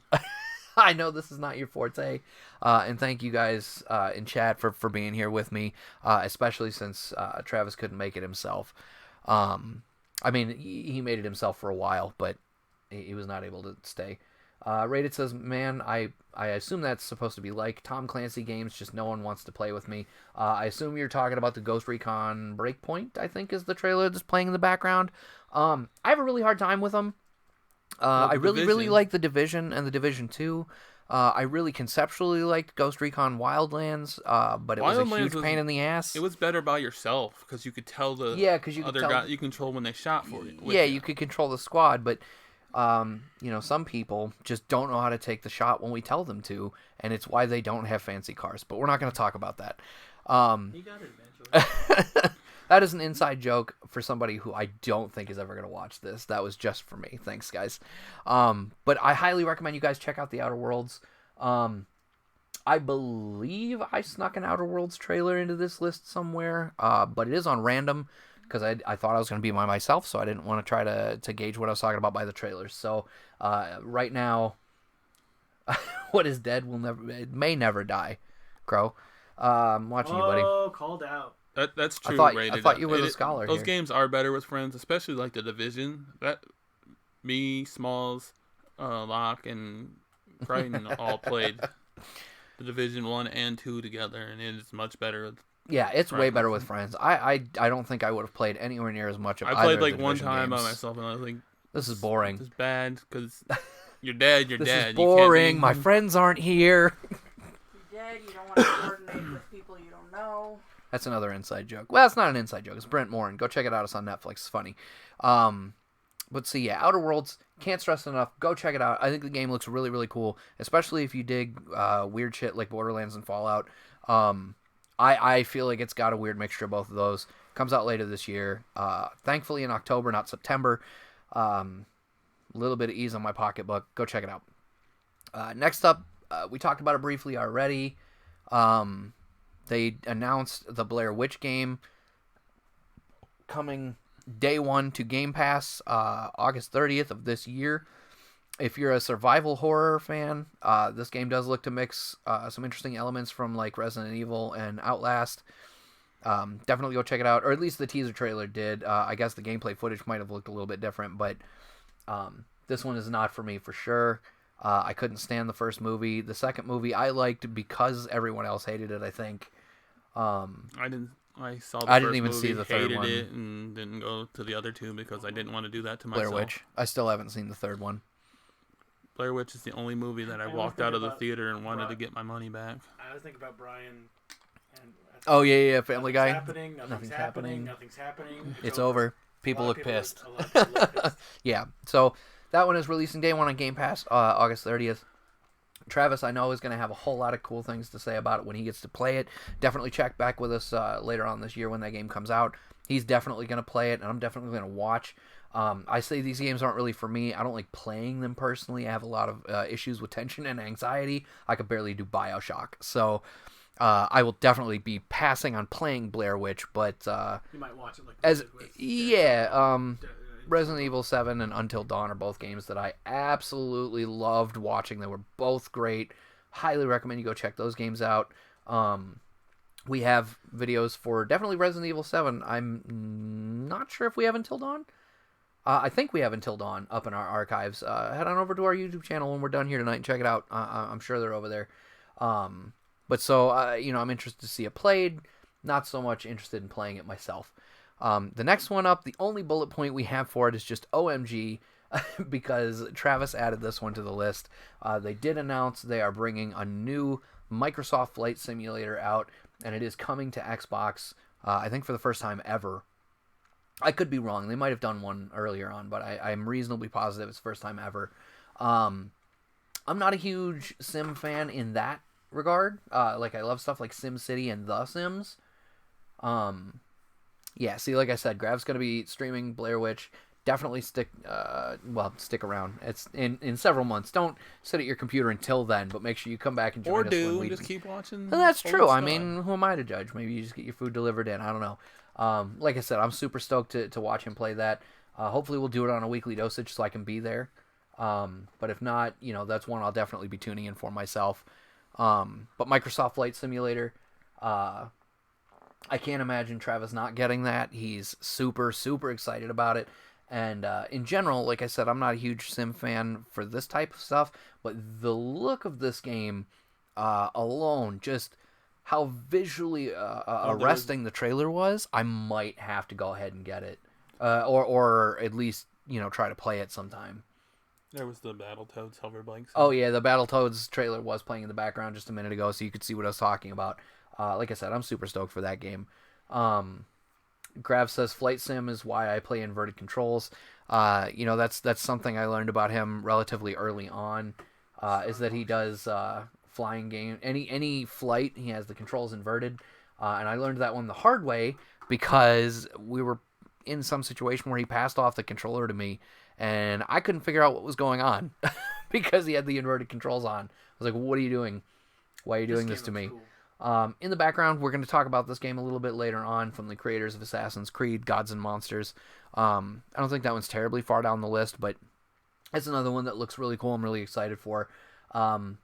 Rated, I kind of got to echo that you personally. I don't think I could play anything inverted, even if that's how it's meant to be played. I'm so focused in. The controls for Star Fox were initially inverted. You had to reverse yeah, but I always had to reverse them. I couldn't do Star Fox. Yeah, I can't do inverted controls. I don't know what it is about my brain. I just can't. I can't handle it. It's a giant pain in my ass. It's not about logically understanding how it works. It's about processing it as an instinct, and I couldn't do it. Shut your mouth. If you want to be on the show, maybe you should have been on the couch. That's all I'm saying. I can't reach it.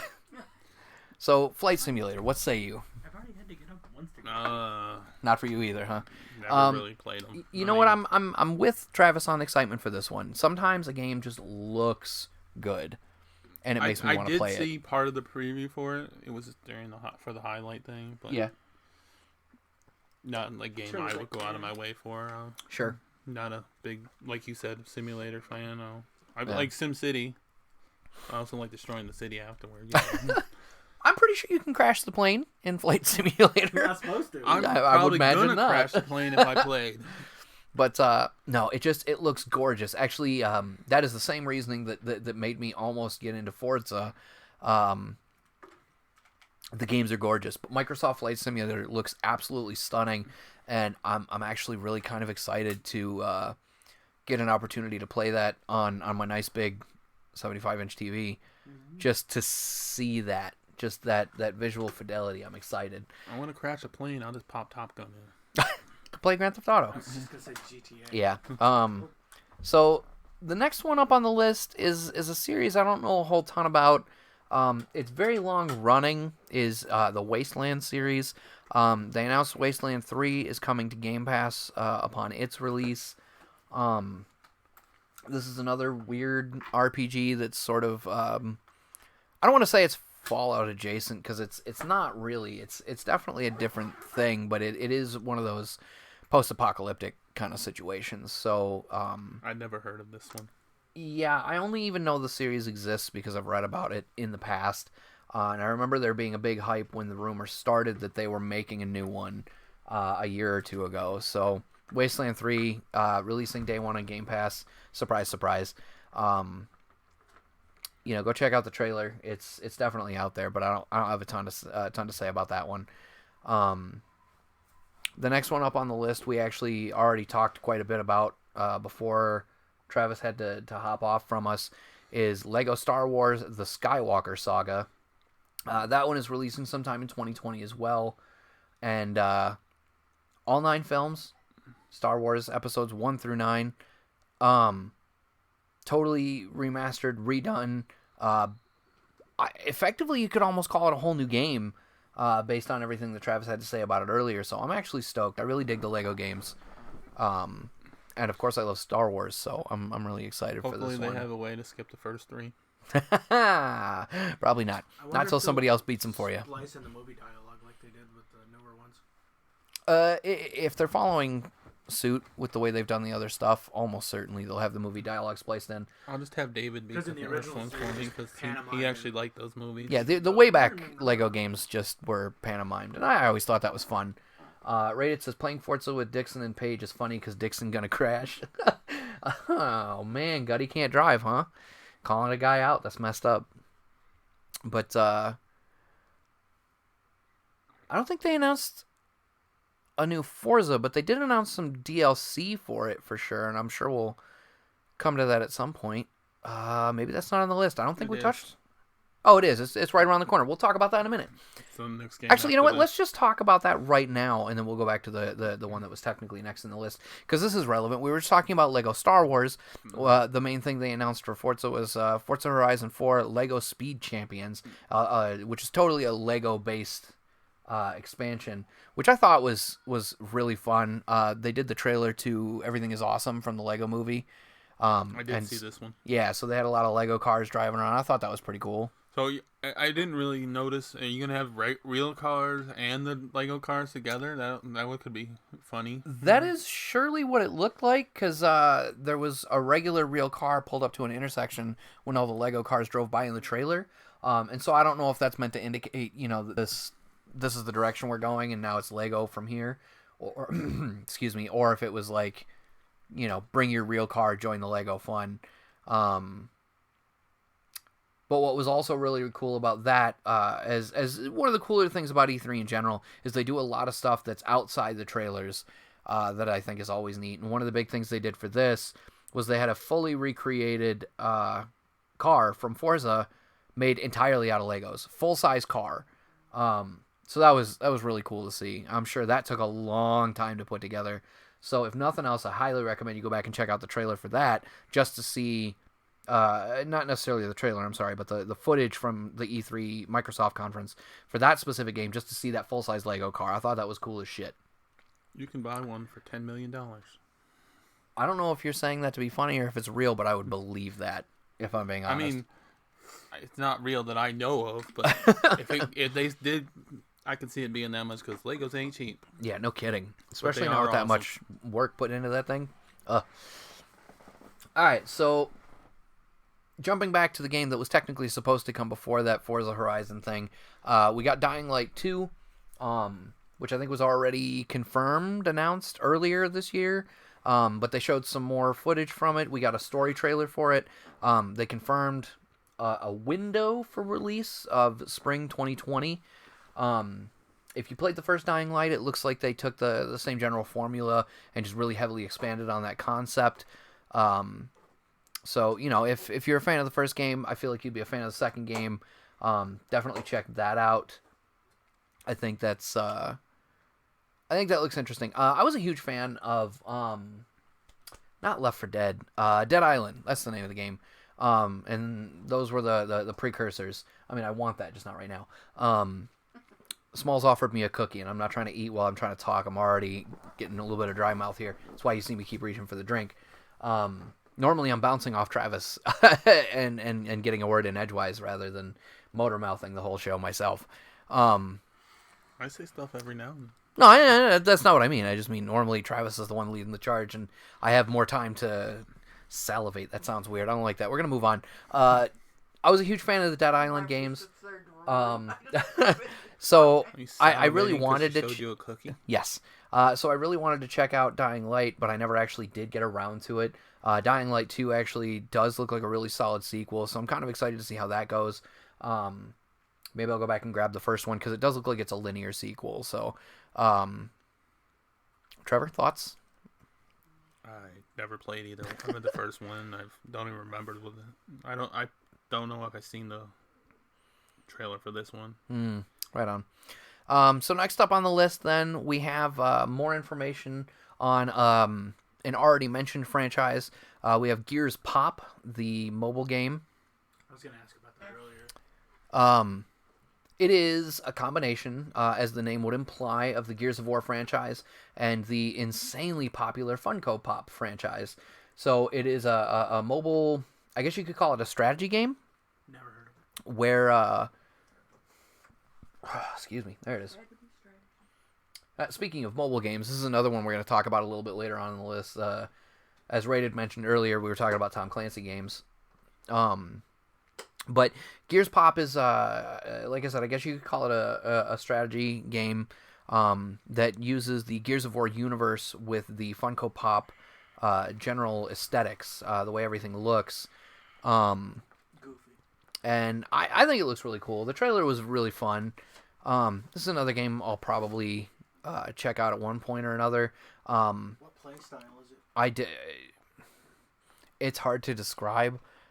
You have a lane. You have your spot at one end, the enemy spot at the other, and lanes and cover, and you have enemies that sort of tower rush, if you're familiar with that genre. It seems very tower rush-y.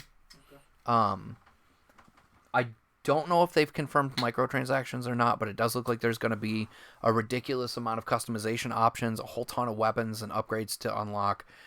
So I have to assume that if it's going to go free to play, that it'll have microtransactions. But I did not see a release date for that one, unfortunately. But that one is still coming down the pipeline. Could theoretically be later this year, but I didn't catch it.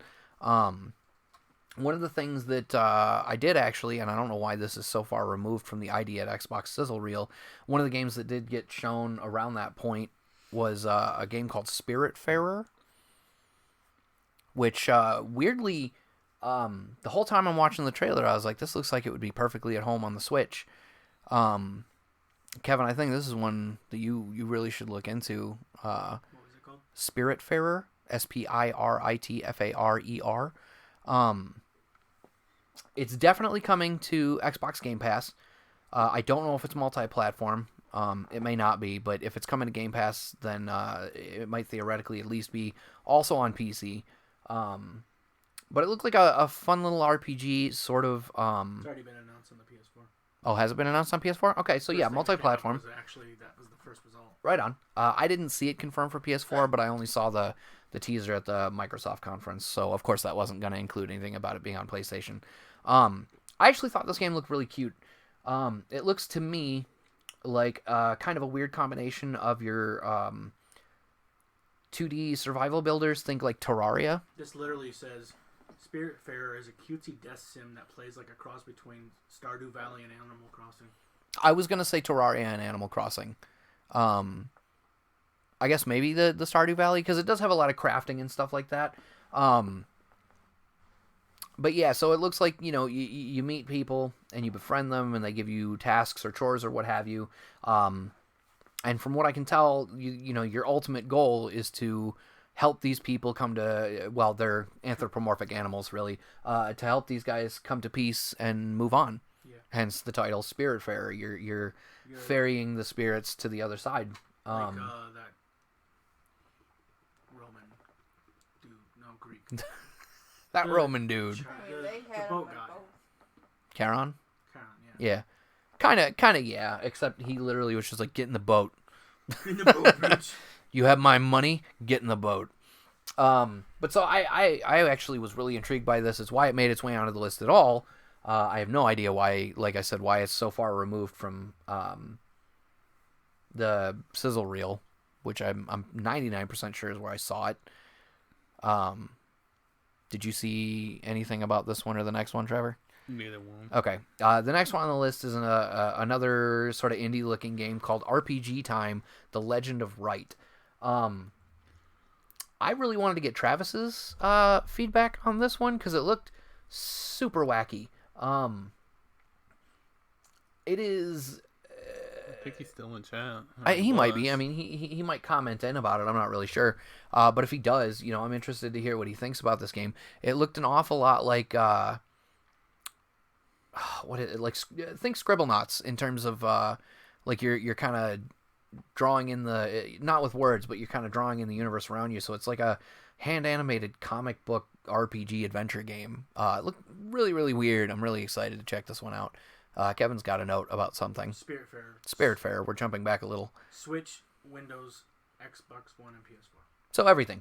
It's coming to Nintendo Switch, which makes sense. Like I said, the whole time I was watching the trailer for it, I was like, this looks like it's going to be on the Switch. There's no way it's not. But apparently it's confirmed for Xbox and PC. Since I'm sure it's going to be Game Pass on console, it's got to be Game Pass on PC, which means I'm definitely going to play this game. But it will also be apparently available on Switch and PS4. So definitely going to play this game. But RPG Time: The Legend of Wright. The first thing that caught my attention about it is Wright, because I always think Phoenix, and I fucking love Phoenix Wright. But it does not seem to have anything to do with the Phoenix Wright games at all, not even loosely connected. But it is sort of a anime-inspired RPG of it looks like action RPG of sorts. But it just looks really, really visually interesting. I did not get a trailer for that to go in the background. I might add it to the playlist later. Let me not even say might. What I'm going to do as time goes on over the course of the next week or so is I'm going to pick out some trailers for some of the stuff that we talked about and just add them to that playlist. So even if you don't see the trailer on tonight's episode, it'll be on that playlist, which again, you can check out at our youtube.com/doseofnerdacumen under our playlist. It's publicly available, E3 2019 trailers. So that kind of wraps up all the games that they really talked about at the Microsoft conference that myself and Travis made any notes for. I don't know, do you have anything that you wanted to mention, Trevor? Anything that we didn't already discuss that you saw that was interesting? No, because all the ones we discussed, basically. Trevor, Kevin, input? Anything we didn't discuss that you thought was... Did you guys talk about the Switch yet? No, we haven't gotten to Nintendo at all. That was just Microsoft. Okay. I didn't watch Well, Microsoft announced a ton of stuff, obviously, that was cross-platform, so I don't know if you if you saw it by proxy. I keep meaning to go back and watch all that. Right on. I just didn't this year. Yeah, I don't know why this week was so much busier this year than it was last year. Like, I barely had time to watch any of the stuff. There's Fallen Order looking very much like Force Unleashed in the background there, like we mentioned earlier. I really loved Force Unleashed. I really like Cameron Monaghan. I don't love spiders. I could really do without that scene. But I'm actually super stoked to play this game. Oh God, don't touch me. I feel like there's not enough Star Wars video games where you actually get to be a Jedi, and I remain to this day angry that they canceled 1313. Yeah. That game looked dope as shit, and I'm pissed they canceled it. Such a surprise. I'm really hoping it's still sitting around somewhere and they're gonna bring it out later. But what makes it such a surprise about this one is the fact that they're actually doing it. EA is doing a single-person campaign without loot boxes. Yeah.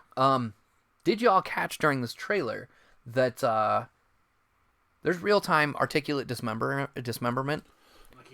Yeah, he cut a guy's arm off with the lightsaber during combat. He cut he didn't cut the guy in half. He didn't fall apart, but he had the damage. But one guy came at him and he was like zip, and the guy's arm goes flying. That was cool. Well, what's cool about these games is they could probably keep it still T for teen because no blood. Jedi, no blood. Yeah, you blood is weirdly the thing that tends to get people in trouble, and I don't rightly understand why. You can cut the arms off and limbs off, and it cauterizes it immediately. Yeah.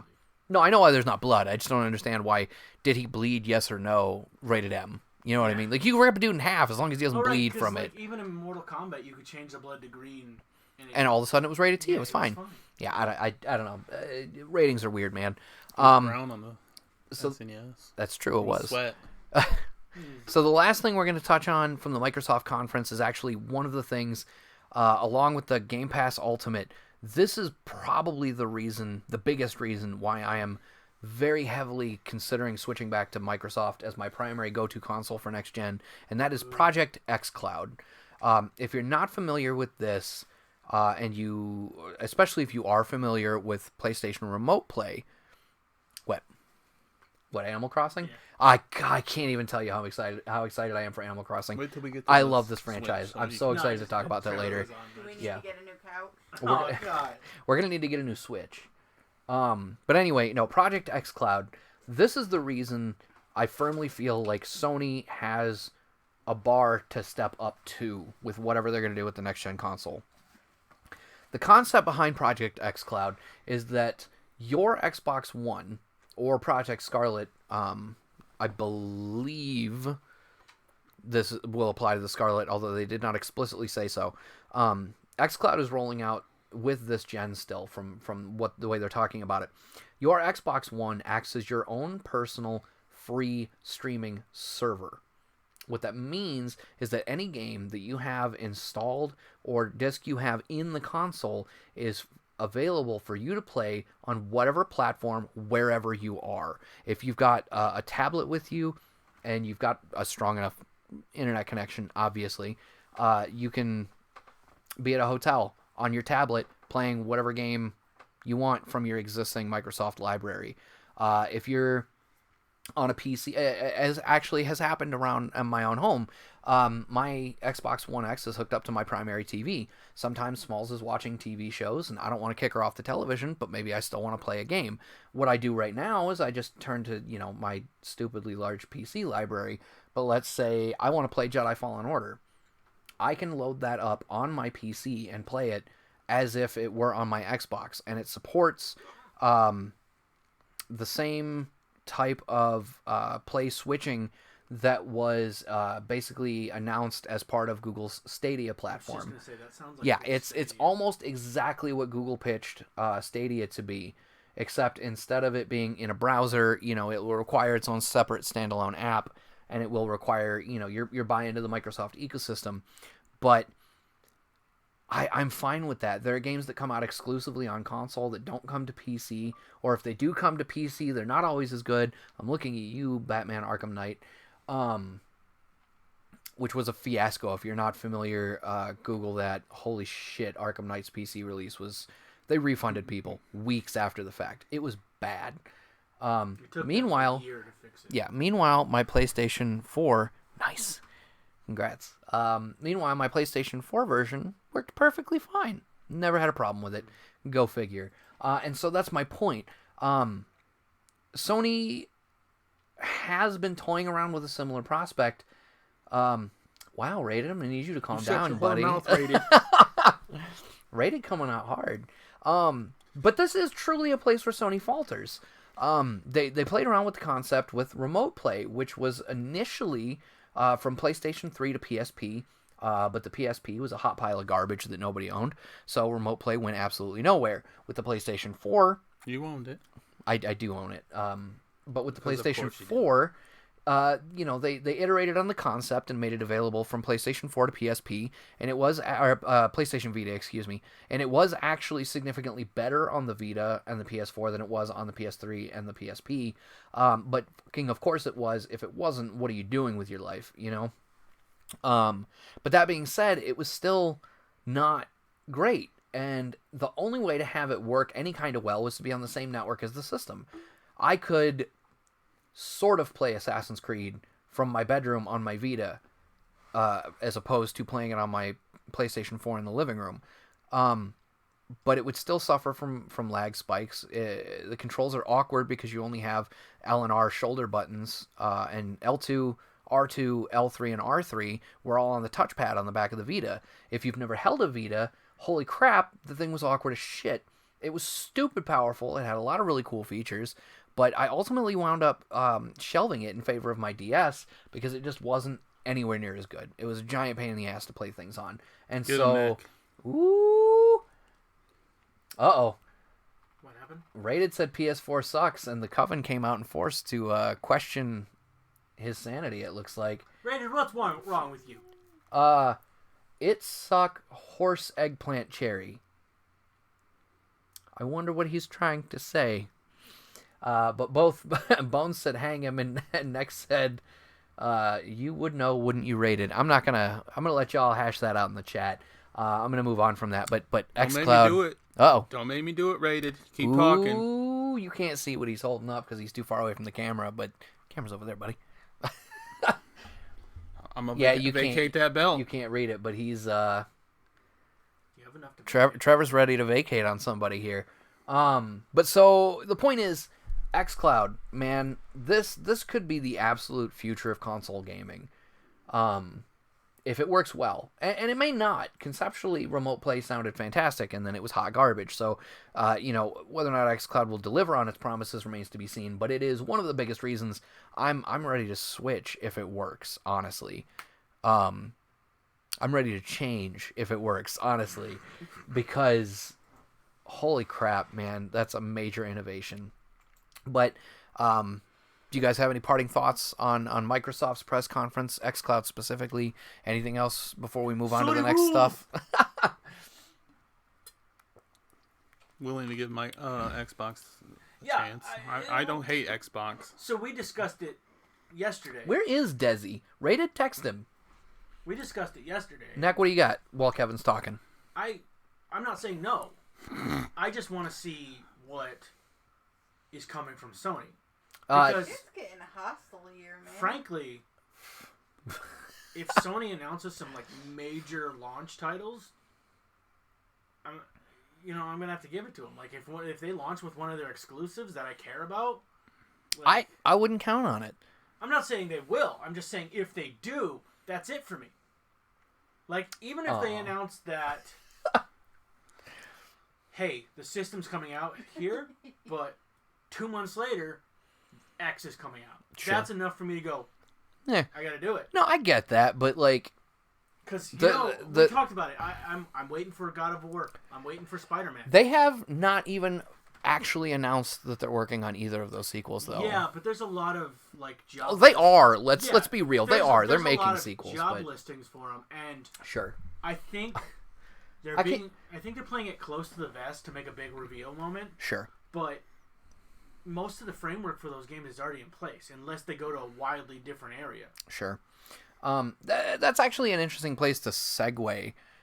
You mentioned Spider-Man. One of the things that we were really hoping to learn, well, first and foremost, one of the things we were really hoping to see at this year's E3 was finally some information about the Crystal Dynamics Square Enix published Marvel's Avengers game, and we did finally get some information from that. But unfortunately, This was a really cool feature. Sorry. it does not look to me like they're going to exist in the same universe. Yeah, I don't... I'd be... Especially because of the exclusivity with Spider-Man. Hold on. First thing that I want to address is the chat got weird because they were saying F you back and forth, and then I saw a bunch of hearts and emojis. So I don't know what's happening, but y'all behave yourselves. I'm not going to claim this is PG-13, but watching you is the point. But Rated says, see, that's the big thing with me Should I too. time them out? There's nothing that was announced that I care about except like 2 games.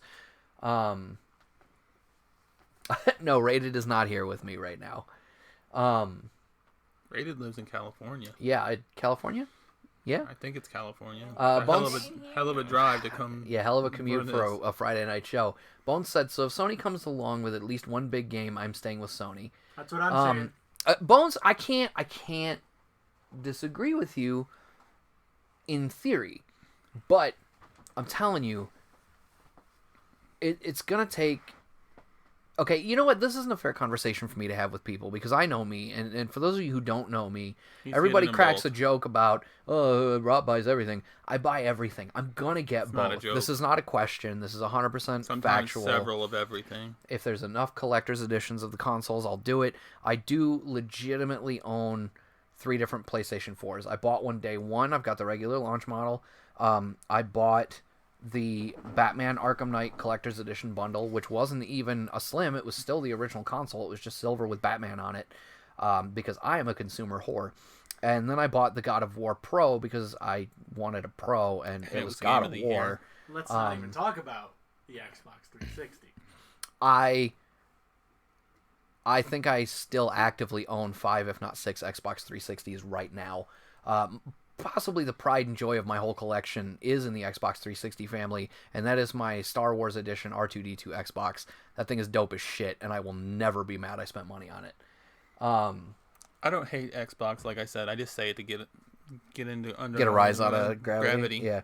Because it's fun to mess with him. Next says he's going to FedEx him a slap on the back of the head.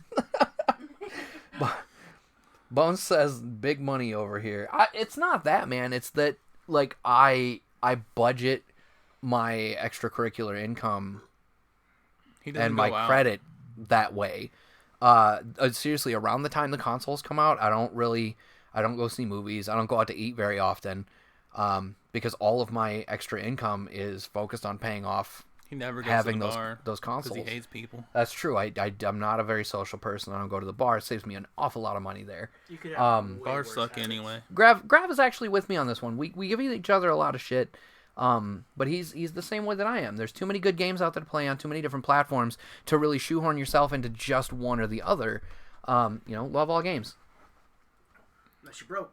Neck, that's the thing. If we look at my library as a whole, the Xbox 360 by itself might sway the count, but I have probably more PlayStation games. If you discount the 360, I definitely have more PlayStation games than I have of any other console or setup. And that's even including Nintendo. And that's going all the way back to the NES even. I have a stupid amount of PlayStation games. I've always loved the PlayStation. If we're talking whole life, I'm Nintendo games, so we're going to take the thing for me. When I was younger, it was all Nintendo. That's all we had was Nintendo. We never bought the Sega stuff. Played them at my cousin's, and they had Sega, but I always liked the Nintendo. NES, SNES, 64, GameCube. We had the Switch. We had 2 Switches, but we didn't play them enough at the time, but might need to get 2 because Zelda 2's coming out, which we'll talk about later. Yeah. Neck, you should absolutely share a photo of that. I would be really intrigued to see that. In case you didn't, I don't know if you were here earlier when we talked about it. Speaking of, I don't know who was here earlier. The first thing I'm going to do is finish my initial thought here is, I mentioned earlier I'm actually going to take a photo of my game collection that's out in the living room right now, and I'm going to post that up to Instagram later on. It is by no means the whole of my collection. I have a shit ton of retro games. I have imported games. I actually have an original copy of the Japanese version of Final Fantasy VI for the Super Famicom. Original, in box, damn near mint condition, because that is one of my favorite games of all time. And then I also have, Wonder Swan Crystal and a couple of games for that. I got a weird eclectic collection, but the point is, I'm going to get my what's out right now collection posted to Instagram later on. Final Fantasy. And so this is the last time you'll ever hear Not So Silent Bob on one of our shows. But Gravity says most of his is Nintendo and Xbox. See, and I totally get that. Like, you've been real hard on Xbox. Shut up, Kevin. You've been a staunch supporter of the Xbox for quite a while. And we've discussed it at length. I understand why. It just didn't pan out that way for me this gen, because the thing that largely winds up making a primary console for me is a balance between what am I going to play, who am I going to play it with, and how am I going to play it. PlayStation won out this round because I wanted to get into VR. Didn't even exist on Xbox. Most of the people I knew were going to be getting getting multiplayer games I wanted to play on PlayStation. So there's my who am I going to play it with, and then what am I going to play? The bulk of the games, the bulk of the specific IPs that I care about actually do exist on PlayStation, and so that's why I went that way this round. What? I was going to say actually that, like, you can say, oh, Xbox is going to be my primary console this next generation all you want, but if me and Trevor get the PS4 and there are games that you want to play with, or PS5 and there are games that you want to play with us, you're likely going to buy them on the PS5. I mean, he's buying them both anyway. No, well, he doesn't always Probably, do yeah, that. but he meant both consoles. Because it's like, well, yeah. I mean, you but buy them on both consoles, too. Not multiplayer stuff. One of the things that we've talked about this in the past, and it was when we were making the decision. I'm going to come back to that, Bones. Hold on. When we were making our decision whether me and Trevor were going to get the PS4 versus the Xbox One, volume up, you had said, I used this one for, I had seen you only use it for media, and then, like, all these exclusives were coming out, and we had this whole conversation about like, well, if you get this, I'm gonna have to get these games again or on this, and that's what it really comes down to. Who am I gonna play with? Like that's one of my decisions too. That is a huge factor in today's market, I think. But Bones said, with me getting older, my time is the most valuable thing I have, and there are tons of games I want to play, but I can only play like 2 to 3 games a year, so it works on my budget. Bones, I'm with you. I get a lot of shit from people, and it's very hurtful, and I cry at night thinking about it, about how I don't play a lot of the games that I buy.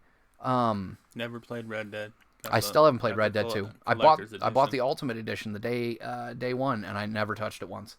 And that's the thing. When I post this picture later, I'm sure at least 1 or 2 of my quote-unquote friends is going to comment about how I only played 4 of the games in that picture.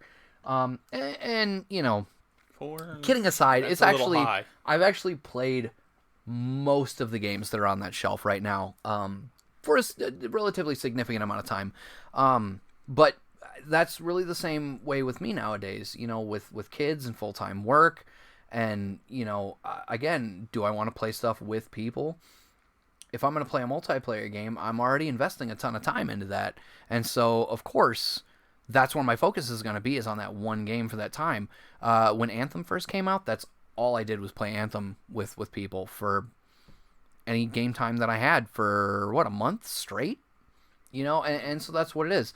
We could have that time back. Not really. I don't feel like it was wasted. But yeah, so that's kind of the big thing. We just lost at least 10 minutes of the stream talking about something that wasn't even at E3. Let's get back on track here, guys. 10:30. So, you know, I'm with you, Bones, is the point of that. For those of you who are joining us late, you can see up at the top of the screen there, we've got that raffle giveaway bar. Every 100 bits you donate will enter you one time into that raffle as long as we meet our minimum goal. If we get that bar full, once that's full, everyone who has donated 100 bits towards that cause in one shot will get entered into a raffle to win a PlayStation Mini. Classic. PlayStation Classic. No, Mini? I always screw this up. It's Classics. PlayStation Classic. We want to give that away to one of you lucky viewers. The only thing you got to do is donate at least 100 bits cheer, at least 100 bits at one time. Not 10 times, not 50 twice, 100 once, and get that bar full. Now, the bar is a community goal. Anyone who donates, even if it is only 1 bit, fills that bar up a little bit further. And so once it's full, the raffle is a guaranteed thing to take place.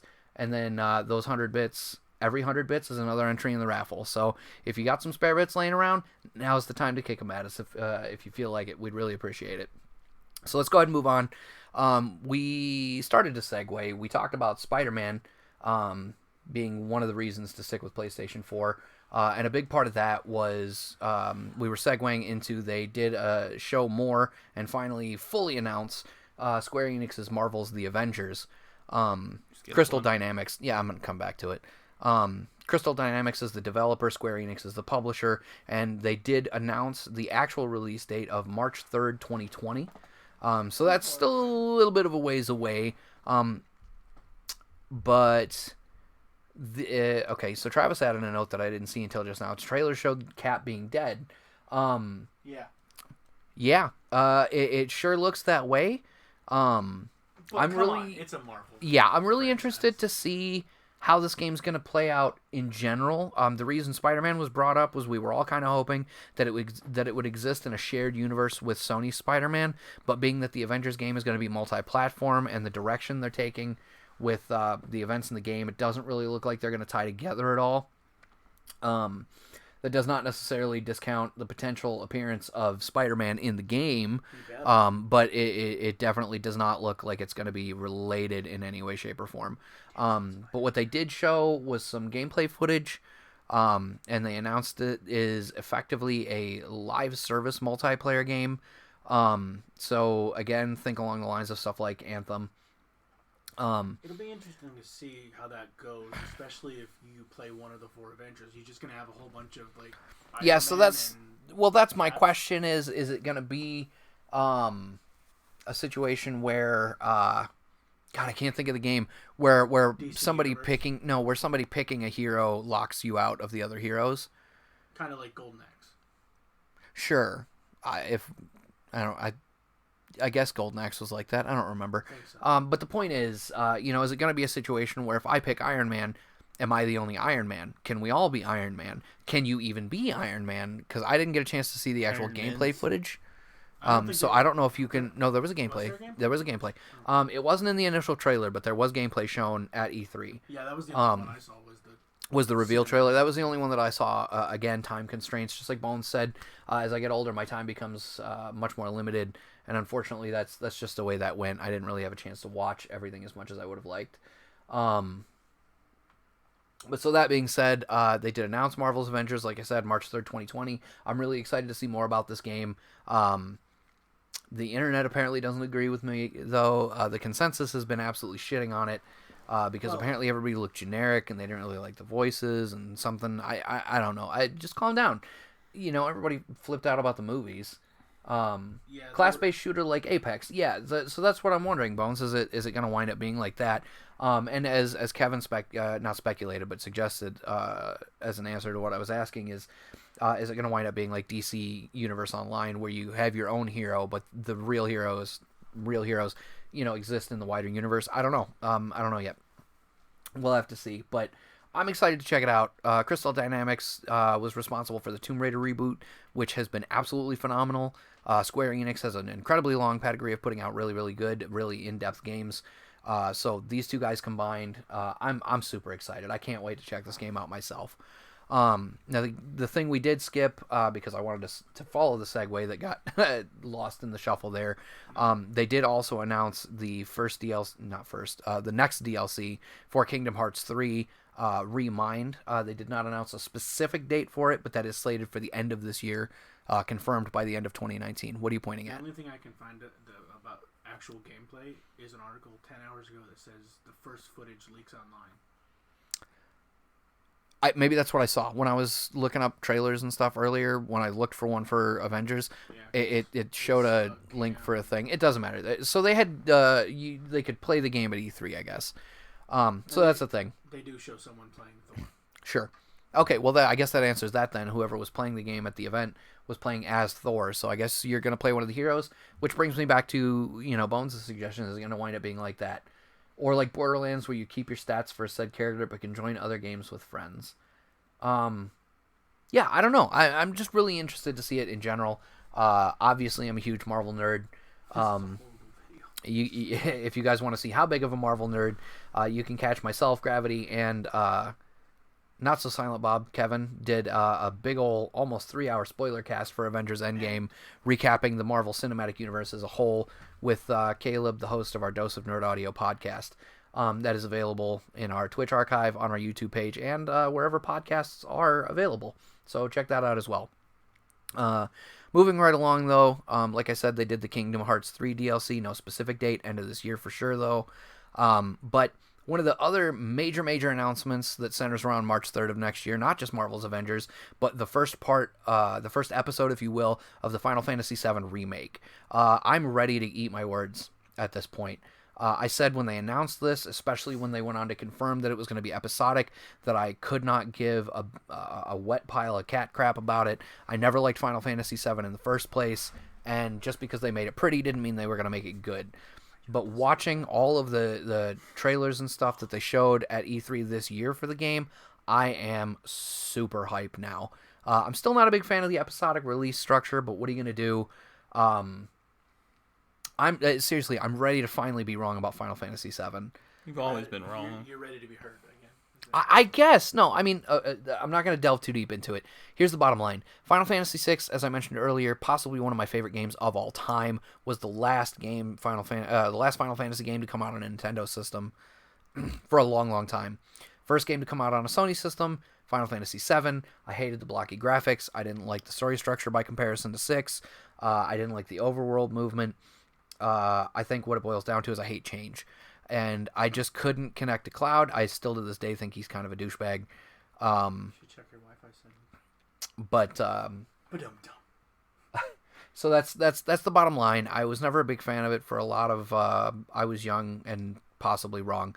And I'm ready to find out for sure if that's the case, because this remake looks absolutely phenomenal. It really does. Graphically, it looks amazing. It looks like they switched up the combat system to be more action RPG oriented, which is also super cool. I'm ready to check it out. I'm super excited. What do you think? I know you're a big fan of Final Fantasy VII.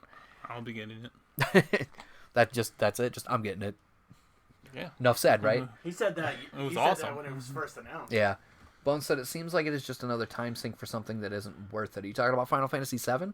Because I could see the argument for that. If you already played 7, I don't know that there's not a lot of reason to retread it in this way, other than just a general enjoyment of the game. You know what I mean?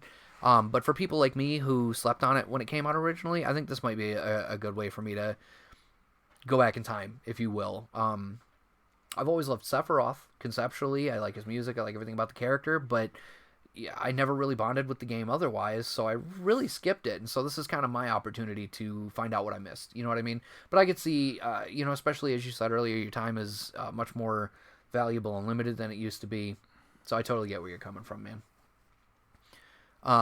But then the other major Final Fantasy news was that they announced they're going to do a Final Fantasy VIII remaster. Comically enough, I missed that. I didn't like 7 because I loved 6 so much, but by the time 8 came out, I was ready to give Final Fantasy on PlayStation a shot.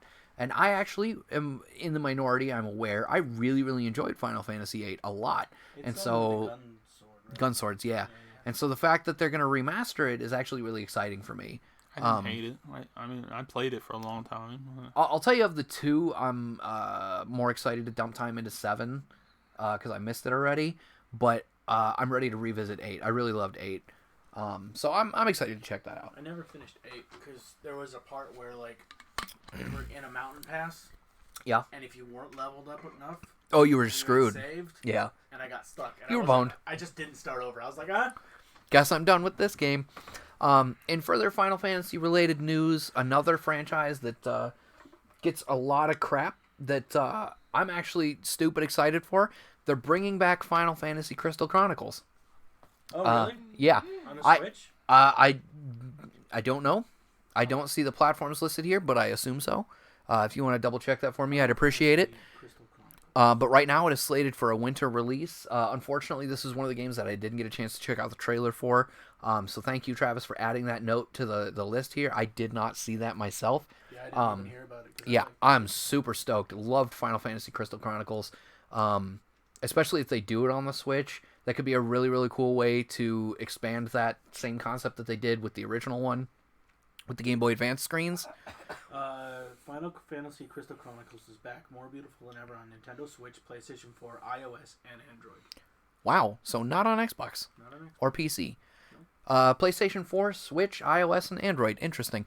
So I wonder if that's going to be the thing, if they're going to use the mobile app to connect to the console the way the GBA connected. I To the original like game? The idea of playing that game on iOS. On iOS? You mean Android? I was going to say. Phones. Sorry, I meant phones in general. Well, and maybe it'll be transferable. Yeah, that'd cross be really save. cool That would be because, dope. Like, you wouldn't have to each have a Switch. Get it. Everyone's got a phone. Yeah. Yeah, and that's what I mean. I think that would be really cool. If you're not familiar with Final Fantasy Crystal Chronicles, I definitely recommend you at least go back and look into the franchise. It was a very multiplayer-centric experience. It required a tremendous amount of buy-in in the past because you had to have somebody who owned the game on a console, and then each of you had to have your own Game Boy Advance SP and a link cable. And wonder if these are or Game Boy placeholder Advance, you could do it on a regular GBA. Say It again? has dates listed at the bottom. Oh, it has dates. What are the dates? What do you got for me? 10/30/2025. Oh, good lord! I hope that's not real. It's the official Square Enix website. Oh, that's hurtful. Apparently, the Square Enix website lists the release dates for Final Fantasy Crystal Chronicles as October of 2025, which October conflicts 30th. which conflicts greatly with the notes Travis has in here. It literally just says winter. So I don't know. Maybe We're they're gonna have, just placeholder. they could be placeholder dates. We're gonna have to look further into this. I think more Nintendo awesomeness going on in the background there. Again, we're gonna get to that game soon. Eventually. But Crystal Chronicles, I'm hyped. Check it out. I think it's going to be great. Other games they announced, they did Dragon Quest Builders 2 coming to the Switch July 12th. If you're not familiar with that, it's sort of Minecraft meets Dragon Quest. there is at least one episode where Travis and Gravity Will and Andrea Lana played it, so check that out on our YouTube if you want to see what Dragon Quest Builders is all about. I don't really have much more to say about that, especially because we're at the 2-hour mark and I want to get this moving along here. So, Dragon Quest Builders 2 coming to the Switch July 12th, like I said.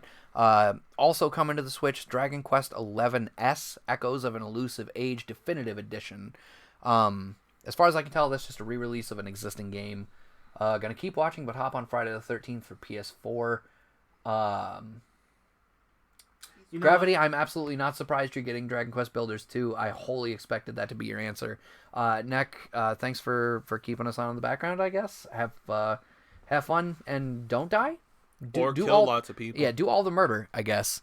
Cut some necks. Official trailer. At the end it says 2019. So I think those are placeholder dates. Okay, yeah, so it looks like confirmation that the dates on the website must be placeholder because the end of the trailer does in fact say coming 2019. So, son of a bitch. I'm definitely buying that on at least one of those platforms. No question. I love Crystal Chronicles. And Dragon Quest 11S, it looks like just a definitive edition re-release for the Switch. So don't die, but do donate bits. Absolutely. Good call, Bones. Appreciate you, bro. Part 7, Jason with Pig Splitter lets me cut all the necks. All right. Is it weird that I know exactly what you mean with that? Having never played the game. Travis played the game, though. We did do a Friday the 13th episode on Friday the 13th. Can be found in our archives. Go check it out. But moving on, the Ubisoft press conference, they did announce a new mode for Rainbow Six Siege. I'm going to be 100% honest. I have no idea what it is. I wasn't really going to do too much into it because when I was discussing it with Travis, he really wanted to bring that up, and I completely forgot that I didn't do any research into it. So my bad. I'm going to look foolish for a minute. It is a new mode for a game that's been out for a hot minute, though.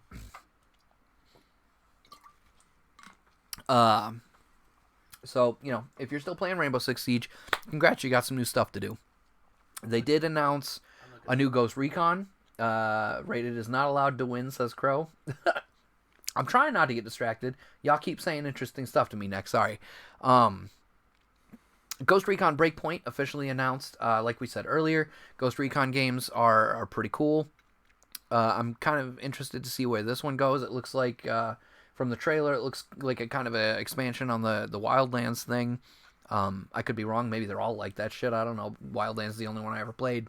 But apparently they also announced a Terminator appearance in that game, which is confusing, to say the least. I know Terminator's trying to get their name out. They're coming out with a new movie, but weird. They want it all over the place. We want Terminator in all positions. The Division 2 outlines 3 new episodes as free updates coming in July. They're adding the Washington National Zoo as a new zone with new missions. Coming later on in the fall, they're adding the Pentagon, which I'm actually super excited for. I think that's going to be a really cool place to play the game in. What? We need to play it. I know, shut your mouth. And then early in 2020, no specific date at this time, they're adding in Coney Island. That one was Manhunt. You hunt one of a former agent. What, the Coney Island one or the Pentagon? The third one. Okay. And they're also adding another raid then. If you want to right on. discuss it a little further, I found that new mode for Rainbow Six. You want to just give me the TLDR? Don't read the whole thing.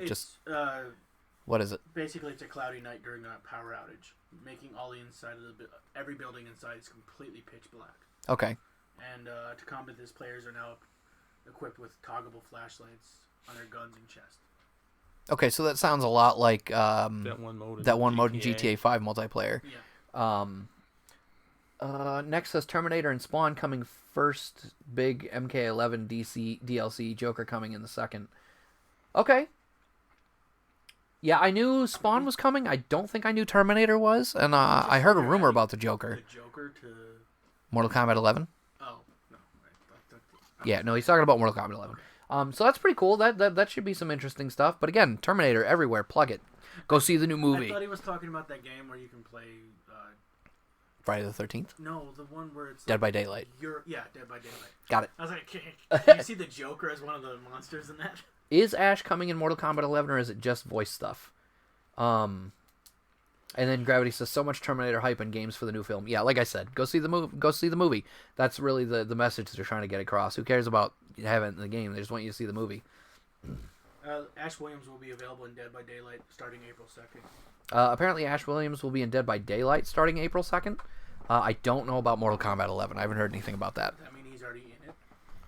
Unless it means next. Next April? No, I think it was this April. I think he's out already, if I remember correctly, now that you say that. This was March 29, 2019. Yeah, already playing him, Next says. So yeah, it was already released. Sorry guys, give me a sec. The next one we have is Roller Champions. Think Rocket League style is what the notes say. I didn't see this one. Yeah, Bones also confirming it. What, Ash? Yeah. Crow says Terminator with claps. Terminator. I don't know about this one, Rob. New killer is Ghostface. Okay, from Scream. Right on. Roller Champions. Yeah, That's what it's called. Trevor says the notes say think Rocket League. Okay, cool, but like, I don't know. I missed this one entirely. That one was on Travis. No, Google. Nobody asked you. Stop that. Then we got Watch Dogs Legion, which this did look cool. I never played the other Watch Dogs. I seen you play a little bit, I think. Yeah, I'm actually pretty hyped for this one too. Oh yeah, it's roller derby, but Rocket League. You have a ball and you... Rocket League Roller Derby. Got it. You guys would have seen the Watch Dogs Legion trailer a little earlier in the show there. I'm pretty excited for it. You want to hit the bullet list there? It takes place in the post-Brexit London setting. Your main character's name is Ian. It's going to come out on March 6th, 2020 on Xbox, PlayStation, and PC. And the ability to take over any character, well, recruit them to you, and then you play as them. That's Blair Witch. Fuck that game. Grannies with a gun is what the notes say. Oh yeah, I've seen that clip. There's a I saw that takes too. over this old I just want to lady, take. she's like, I just want to kicking know people. if you can like recruit one of the little kids and just have like a baby in a diaper shooting people. That would be hilarious. rolling around on a stroller. At least he's mobile. So yeah, if you're a fan of the Watch Dogs series, definitely check that out. Canonically, it is linked to Assassin's Creed. Obviously, it's also developed and produced by Ubisoft, but there is a canonical link between Assassin's Creed 4 and the first Watch Dogs. Reminds me a bit of Saints Row. Yeah, it does feel a little bit more cartoony than the series has historically been. So I'm just thinking of the baby from Who Framed Roger Rabbit and shooting people. yeah, with that gruff voice. But it looks cool. I'm excited to check it out. I've been a big fan of the series. As mentioned way earlier in the show, Tom Clancy's Elite Squad. It's a mobile game coming out that I don't even really know how to describe it because the gameplay was very brief and weird. Tactical Looked like that RPG. one game we played from the where you had to set up traps and stuff for the aliens, and you were shooting them. And Fortified. Yeah. Yeah. I mean that could be. I mean that was just from the brief little trailer I seen. Yeah, it I'm looked gonna like be... they had somebody from the Division because they threw down it said Division, and then she threw down her little mobile cannon thing that you guys use. Yeah, the turret. Yeah. Well, I mean it's Tom Clancy. Elite Squad. But the big thing they announced, aside from the fact that it's a mobile game and it's coming out soon, is that it will include Sam Fisher, which is big news because we haven't had Splinter Cell game in a while. But yeah, like that's. It looks like it's going to include characters from other Ubisoft Clancy products, so there's that. Next up, this was a wild announcement to me. To no surprise, Just Dance 20. Yeah, Just Dance 20, as in 2020, was announced to be coming out. It's Just Dance, just with new songs. But it is coming out on all major platforms: PlayStation 4, Xbox One, Switch, and Wii U. No, a Wii. Original Wii. Wii. It's weird. Next Wii says, and not the Wii U. Yeah, I don't know.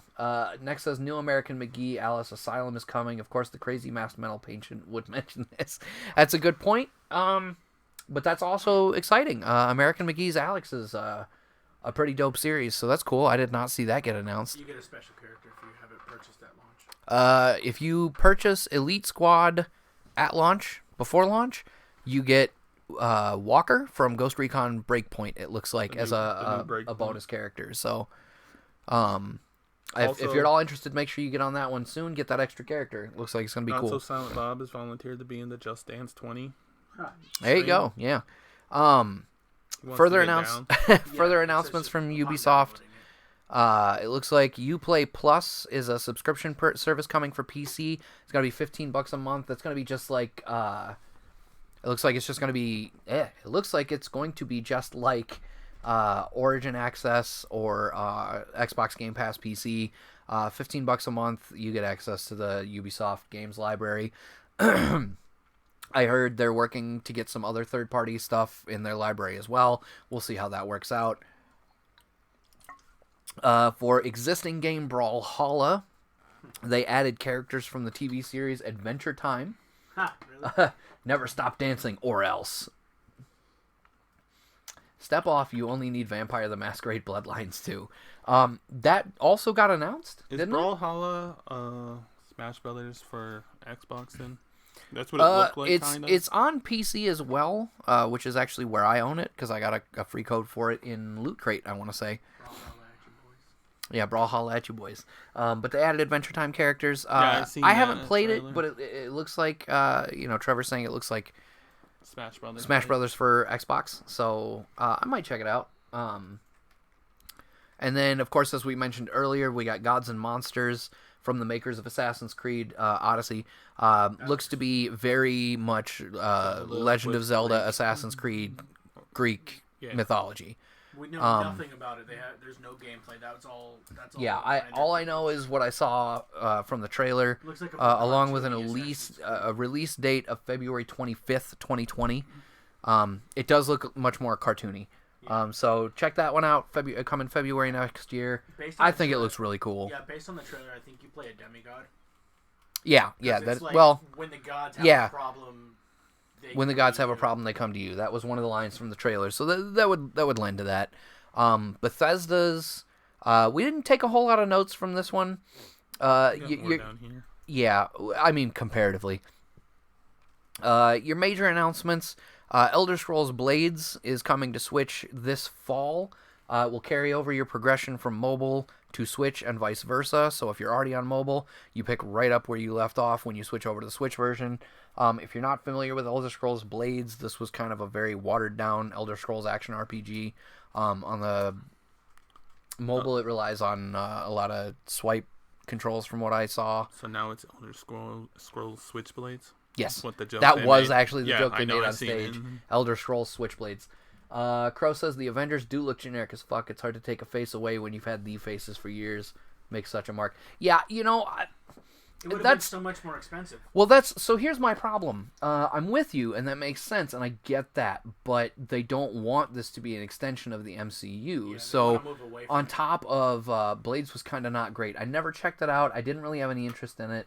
Elder Scrolls is hit or miss for me, but as Kevin pointed out, it would have been insanely expensive to pay for likeness rights for them to be in this game when they don't need to be, and it would have just created confusion, I think. Bones says Banner and Cap looks good. Plus, you got some major voices. Nolan North and Troy Baker are both in it. Cap and Iron Man. Cap and Iron Man, yeah. So I'm excited about the voice talent they have. Yeah. I'm kind of glad they didn't really go with the exact MCU looks. I am too. I think it grants them a lot more maneuverability. Yeah, and I mean, even... Crow says, good luck with breaking that not an extension thing. Even, I'm going to comment on that in a second. What? Widow's character, they're bitching that she's not pretty enough.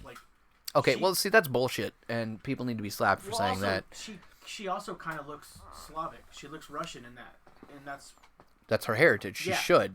But so, Crow, that's kind of my problem in general with this game, and why I'm both excited for it, and I kind of wish it was getting pushed back. You're fine, Crow. No, you're fine, and it's true. We didn't cover this earlier.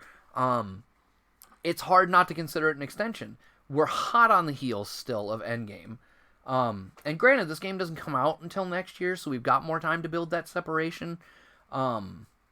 But yeah, it's really hard not to play that parallel up. You know, you're making this announcement while the property is still very fresh in our minds and in our hearts after Endgame. And so what do you do? But Some of it's more fresh than others. yeah. So I don't know. The point is, I'm still hyped for the game. And I understand why some of the complaints have been levied. I just don't agree with most of them personally. Let the game stand on its own is what it boils down to. People are going to have Well, of to course get over people that. are going to be mad about recasting Wolverine, but as Kevin said, people are going to have to get over that. It's happening. It's definitely happening because they're not going to continue on doing X-Men stuff without Wolverine. And he said he's done. Hugh Jackman is done. And even if he wasn't done, they're going to recast everybody because they want to separate from Fox's properties. Yeah. So Not to mention he's getting up there. Widow looks a little retro, but in a bad way, unlike Thor, who looks retro in a good way, says Bones. I don't know. I mean, I everything, of course, is opinion. Stop making the cat make that noise. I promise you the mic is getting it. Right now. I'm grabbing something out of my purse and she's whining at me. Thor, I don't know. I'm not...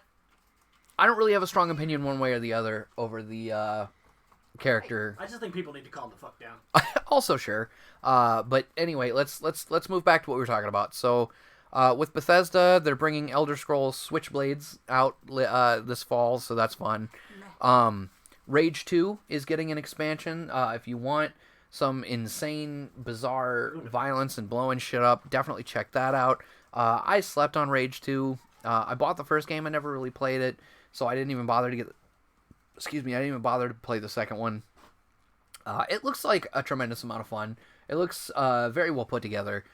Crow, never apologize for that. It is a talk show. That's what we're here for. son is very much so We're just at 2.5 hours and still barely halfway through the dock here. So I'm kind of trying to power through some stuff here. But there's that Gods and Monsters trailer.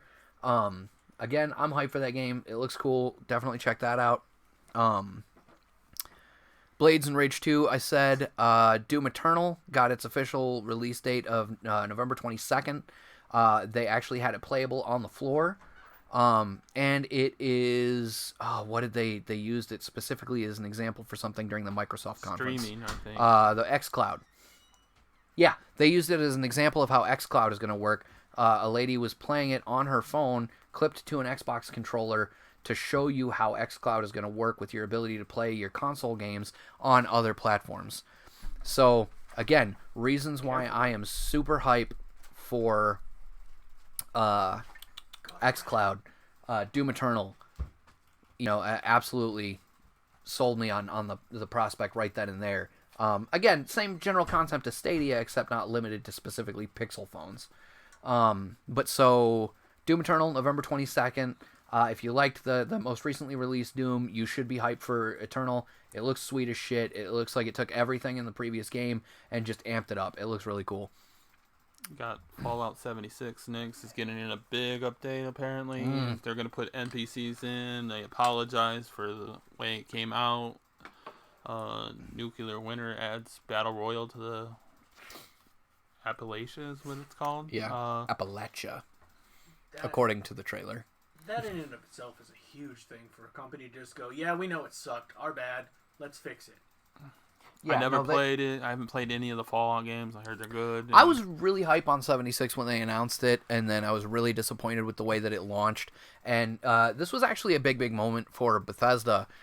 They took the time to, out loud, on stage, to the public, address that the feedback they got was not good, and that it was deserved. That they recognized that the game did not do well or live up to even their own standards when they launched it. So that's big of a game company to be able to come out and say, we screwed up, sorry, thank you for the continued feedback and continuing to play with us, we're gonna fix it. Meanwhile, Anthem could take a page from this book. Should. Everybody wondered why Black Widow is in the Avengers. Oh, neck, that's hurtful, bro. Why you gotta go there? The emojis absolutely nail that, though. That's good. What are the emojis? Lady's face, up arrow, mountain, heartbreak, down arrow, skull, diamond.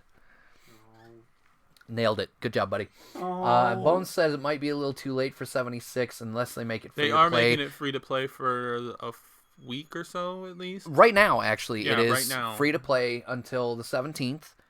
and it includes the Nuclear Winter add-on right now, free to play until the 17th. I'm still not gonna try it, but you could. I honestly I might. But I've they're got other adding in stuff the I'm human doing. NPCs and the full dialogue trees, which are the two main reasons that I absolutely was out. Aside from the no private servers, but they also addressed on stage that they gave the community a game where you can do anything you want in a nuclear wasteland, and everyone's nice to each other. So that kind of gave me hope that maybe it's playable for me. I don't know. But so Fallout 76, if you're already playing it, you got a ton of really cool stuff to look forward to. If you're not playing it, it is free to play right now. Go scoop it up, check it out. Worst thing you do is, waste a couple hours, not enjoying it, uninstall it, call it a day. You didn't waste any money. But then the next two, I'm actually really excited to at least see, if not play. They announced Ghostwire Tokyo from the makers of Evil Within.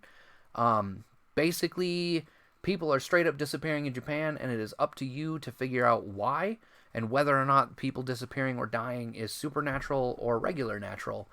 The teaser was very dark, very cryptic. The game looks really cool. Next says he'll take his 1,000 strands to go. Aren't they always to go, technically? You're on mobile, aren't you? But then the other game they announced was called Deathloop, which is coming out from the same development studio as the Dishonored games and the Prey reboot, where you have dual protagonists trapped in a time loop where they murder one another over and over and over infinitely. This seemed very much like a combination of several other games that I really was interested in, not the least of which being Indigo Prophecy. Go check that game out historically. PS2 and Xbox. So I'm really excited for Deathloop. I think it looks really, really cool. And I'm hoping to get to play that. Now, there's a bunch of stuff coming out from EA that I'm going to be 100% honest with you. This is just a list to me. Yeah, I don't care about one of those. The only one on here that I really think I care about is they announced a new expansion for The Sims 4, Island Living. If you're familiar with the Sims franchise, you should not be at all surprised about anything to do with this expansion. It's the Sims 4. They're adding islands. I mean, tropical vacations. It looks cool. If you like the game, you're going to like the content. New items, new places to go, new activities. Sims 4. Apex Legends, and you get a new character debut of Watson, his 10th legend, electricity-focused engineer. Bring back the L-Star, carryover from Titanfall 2, strong and can only be found in care packages. I don't know anything about Titanfall except unfortunately, for what kind of game. I don't know enough about Titanfall to know what the L-Star is either, but I guess both of those things are very big deals. Next says Indigo Prophecy you can find on PSN, replayed it on PS4 a year ago. That's also true. I just meant it, generally as a throwback. It is available both on Xbox Live and PlayStation. So go check it out. It was a really good game. I liked it a lot. I'm guessing based on the fact that you're saying you replayed it, you also liked it. So good on you. Good call. FIFA 2020 new mode Volta Football. So it looks like FIFA Street, I guess, is what that is. So that's a thing. Next is Battlefield 5. I think it's an update. More maps, Chapter 5. 3 maps including Greece, North Africa. Max rank increase from 50 to 500. That's quite a jump. Never played it. Not my type of game. But yeah, I didn't play.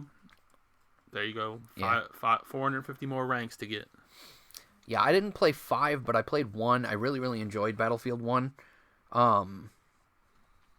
So I don't know. I'm kind of stoked for that actually a little bit, because Battlefield 5 does look really, really good. Bones says I'm watching what will be released for Overwatch 2, as in you're waiting to see if they confirm an Overwatch 2, or as in like also, because I didn't even know they were talking about an Overwatch 2 yet. But the last major thing from EA, Madden 2020. New run pass options. I'm going to take that statement at face value. I am not a sports gamer. This stuff is completely outside of my wheelhouse. Sorry.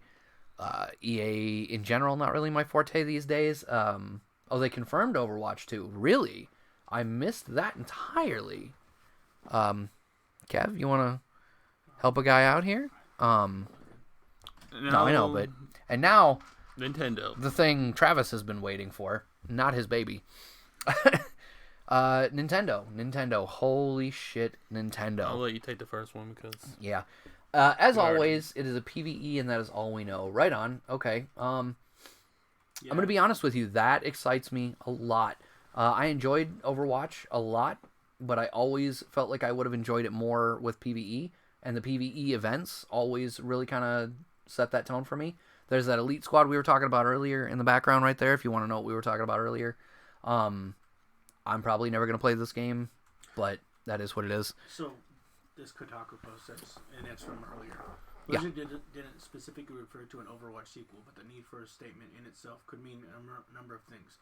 It's all open to interpretation, but it could seem that it is a possibility that Overwatch 2 is one of the multiple projects in development. But even if it's being created, it doesn't mean it'll ever come to fruition. So it's still, it doesn't look like anything was confirmed. Heavy speculation. Bones, if you want to do me a solid, man, I don't know if we're friends on Facebook or not, but if you want to shoot me a link to anything that you saw, that would be interesting for me to know. Kevin said the only thing he could find was a Kotaku article saying from yesterday that it wasn't confirmed, but the fact that they were addressing it could mean something. So I'm gonna guess you probably saw something more recently, more specific, and I'd be really interested to see that. Link sharing in the chat is I think still disabled. You can try throwing it in the chat and I'll check it out from there, but I don't think it'll take. You have to be a moderator. Yeah, but so the big thing to start this off, the thing I'm not the most hyped for, but super freaking hyped for, Nintendo finally gave us some more information on an Animal Crossing coming to Nintendo Switch. I'm stupid excited. Unfortunately, one of the big things they did give us about it was that it is being delayed until March of next year, March 20th specifically. So I died a little inside when they said that, but I've been waiting on them to give me more about the fact that there is an Animal Crossing coming for the longest time. So I'm hungry for any bit of information. Rather than taking place in a town or a city like they have historically, it's going to be on a deserted island. And you will have changing seasons, which is going to be relevant for the next major change for this game, in that it is no longer specifically you managing just your house in a town, but you are managing the entire camp on a tropical island. So you can actually place furniture and decorations outside of your tent, because you don't have a house, you have a tent in this one.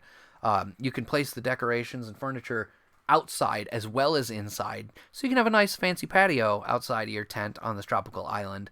And far more exciting than anything else, not just you can have these things, but you and your friends, up to, I want to say 8, they showed playing at E3, 8-player online and couch co-op for Animal Crossing. Super excited for that. I love that franchise. I'm so happy to see it come to the Switch finally. But speaking of big things coming to the Switch, the existing Smash Brothers game got a couple of major updates. Added in Banjo and Kazooie as a new playable character, and a Dragon Quest character, unnamed, a generic Dragon Quest character, I guess. It's all of them. Oh, it's just all of them. So is it like a trophy, or is it a... summons all of the other... Huh, weird. Okay, yeah, I missed the Dragon Quest announcement. I saw Banjo. I missed Dragon Quest, but I did, hear that it was announced. In the trailer, it shows him and a bunch of other heroes of the age. Right on. As was just playing in the background a minute ago before this bloodbath, which is a weird juxtaposition to be talking about Nintendo with this in the background. They did also show some more new stuff for Pokemon Sword and Shield, which is confirmed to be coming out November 15th. They are actually releasing an updated Pokeball Plus controller. This one, again, unfortunately, was going to be a little bit more on Travis. I don't know what's new about the Plus Pokeball Plus controller. You can't use it as a controller. It's Yeah, just it's not a something to controller. take them for a walk, and then if It's you like walk the old with them. Pokeball. Well, the previous Pokeball was a controller. It had Yeah, an but- analog Yeah. stick. This No, I'm one saying doesn't this- have do you anything. remember- This one's not a controller. It's No, just the guy. oh, so it's just like the little Pikachu, Pokewalker. like a Tamagotchi, It's basically. Pokewalker. Well, yeah, there was also that one. I thought it was just a pedometer. He said if Um, you take one out for long enough and walk around and do stuff, then something magical will happen. They It, didn't doesn't, explain- it didn't they even say. He literally just said- Right on. Something magical will you happen. Cool. skipped 2 things up there. You know. No, I'm coming back to him.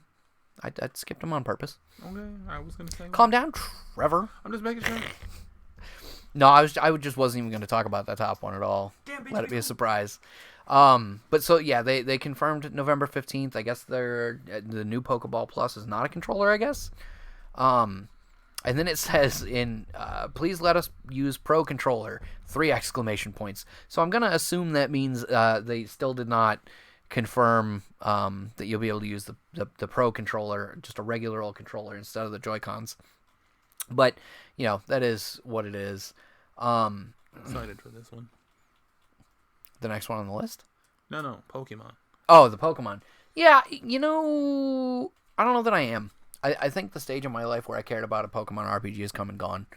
Well, you're wrong. So. Well, Pokemon was never my forte anyway. Alan says going to go off topic again. Sorry, but if anyone is fans of the NFL, I'm doing a fantasy football league. If anyone would be interested, we'll draft at end of preseason. But well, if you guys are into that kind of thing, get with Alan. It'd be a great conversation to have on our regular Facebook group, not just in the NAW Facebook group. You can hit us up at facebook.com/group/dose of nerd acumen. Throw a post up there and yeah, exactly. There you go, Travis. Post that in NAW and DNA. But yeah, Pokemon. See? Excited for. We bought the one on Let's Go Pikachu edition. I kind of want to play that. People were like, "Oh, it's dumbed down." I'm like, it made it more fun to me. Like you got to see you didn't have to walk around and just get random encounters. You could dodge stuff if you didn't want to fight it. Didn't have to fight over and over again. You could just catch, but you still fought because you fought all the trainers. So hopefully, Neither one of us are playing it. I know, but don't hand it me now. I'm live. it's not as What am I gonna do? Put it up my nose? Yeah. So yeah, no, I'm not against it. Like I'm not shitting on it. I'm happy Sounds it's like coming out. People are excited for Pokemon. For me personally, I'm good. I think I'm past the point of caring about it. But I'm glad to see a new one come out, and I'm excited for this one to come out specifically because we're finally gonna get a full Pokemon RPG on console. Walking around. I mean, technically it's still handheld, but Travis says "Let's Go" was awesome. I just hated how you caught them. Wasn't that because you had to like flick Yeah, the you didn't fight him Joy-Con? at all, you just threw the Pokeball at him. See, that's kind of hit or miss. I like that you battle didn't would be fight fun. 'em. I mean, you still got lots of fights with the trainers. Oh, There's right on. trainers all over. Oh, so the place. trainer battles stayed, but Yes. catching Pokemon didn't require Yeah, a you fight. didn't, It was 'cause- just What's gotcha. that called Okay, again? what When that you, one? Fallen Order. When you fought them in like the regular games, you could knock them out, and then you can't catch them then or something. So this lets you catch them all the time. It could. It wasn't She the looks familiar. best thing, but it was also it was good to me. I thought Woman in that? Yeah. That's Deborah it was fun though. I played the crap out of Tell it. me later. All right, so that was the only option. I wanted to choose the Pro Controller. Yeah, no, I get that. And that, I got to be honest, that's kind of the thing that if they don't allow you to use the Pro Controller, I'm going to be surprised and disappointed. That seems like a no-brainer to me. So we're going to skip back in the list a little bit. We're going to go to the one directly above Pokemon. Do you want to do this one, or do you want to do the one at the top? I don't care. All right. So one of the other games, I slept on the whole franchise up to this point, but I've heard nothing but good things, and I do actually want to go back and play Played them. the first one. They did announce Luigi's Mansion 3 coming later this year. I'm excited about that.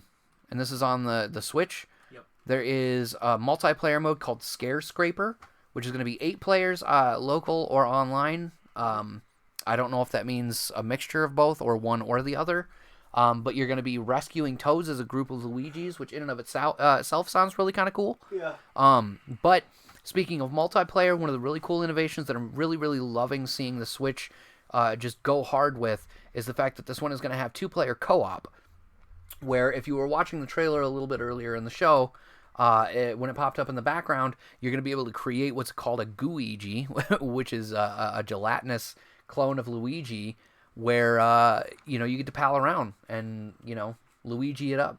Yeah, you can play as both Luigi and Luigi by yourself, but you also have the Oh, you option- can control both Yes. on your own, or you can do 'cause co-op. there are certain puzzles in the game that you cannot do by yourself. So if you don't have a partner, So- you'd be screwed. So like Cappy in Yeah, exactly. Because you can actually hand one of the Joy-Cons to someone else and have them control Luigi for you until he disintegrates. Don't get him Dissolves. near water. Yeah. He melts. Yeah. He Oh, okay, melts in water. That's good to know.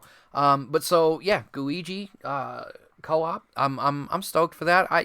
I'm sad there's not more games doing legitimate co-op, online or couch. I don't care. I want more actual co-op. It bums me out that other people aren't doing it. So I'm always excited to see Nintendo do it, especially because they do everything they do with grace and aplomb. No, they're good at what they do.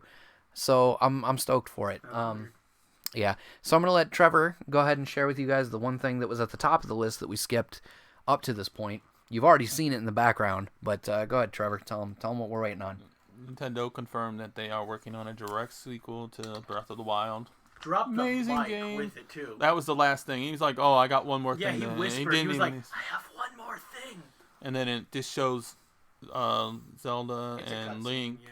Yeah, it's just a cutscene. Yeah, There was no actual. Again, gameplay. it was in the background. As soon as it opened, I knew There's what some it was. The yeah, graphic style was weird just zombie too- looking thing in there. Yeah. And then Hyrule Castle looks like it's trying to take off. Yeah, it looks like it actually legitimately launches into the air. So I'm super excited about that. Breath of the Wild is an absolutely phenomenal game. It won Game of the year it came out in general and on our show. Like Spider-Man. Do you have But the other Legend of Zelda game on there? Yes. Awakening? yeah, it's on there. But so yeah, that was how they ended the show. I don't know why we put it so high That's up why on I our was wondering list. if you had that on there. No, there's a lot more under Nintendo, a lot. But so that was like their. Travis says, Kevin, did you get Necromancer with Zelda theme? The Crypt of the Necrodancer Zelda game. Something of Hyrule. I can't remember the actual Cadence of Hyrule. Yeah, I didn't. Honestly, rhythm games are hit or miss for me. So yeah. Kevin's a wiener. It's okay. He has no rhythm. It's fine. We still love him. But so yeah. I'm leaving. So yeah, they firmly announced Breath of the Wild at the tail end of their conference. The Breath of the Wild sequel, excuse me. No release date. No release date, no release window, no nothing other than hey, we're making it. It's coming. And the crowd was like, "No, really."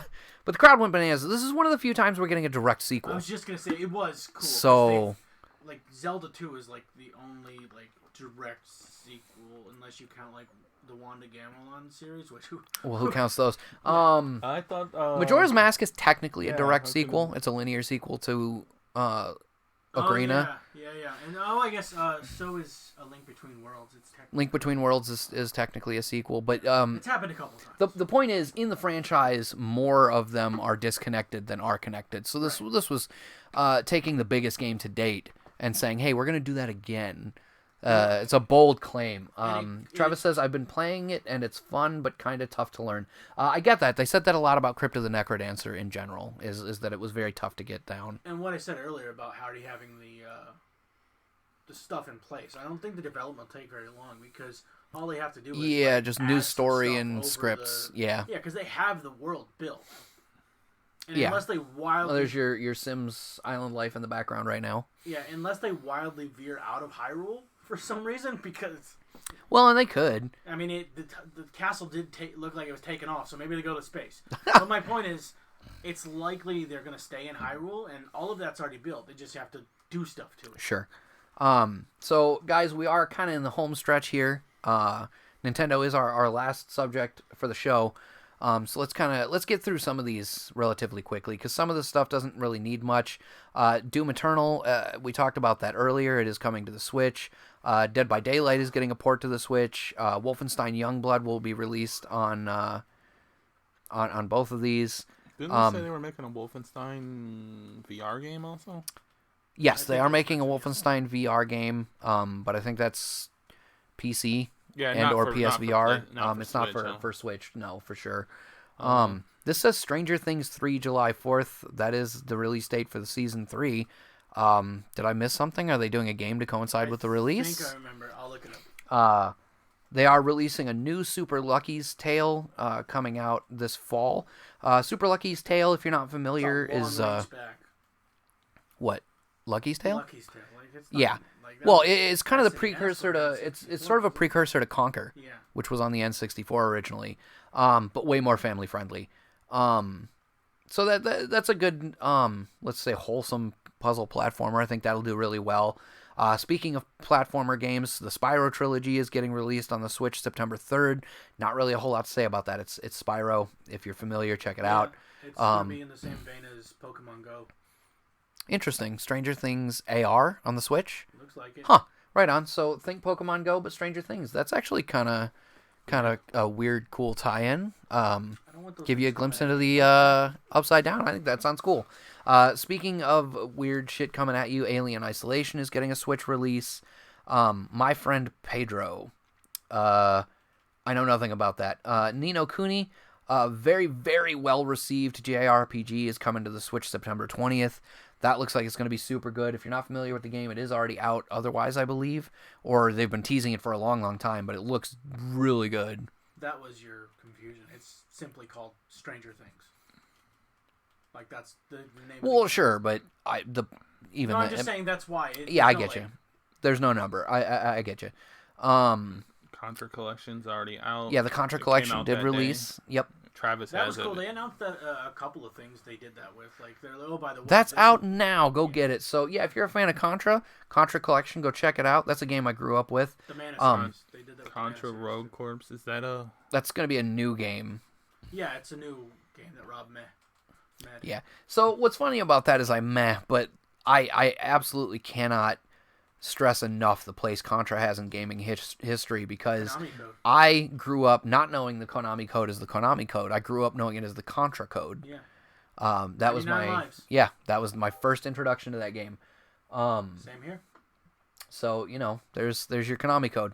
Born a Contra. Oh, it's a But- location-based puzzle RPG.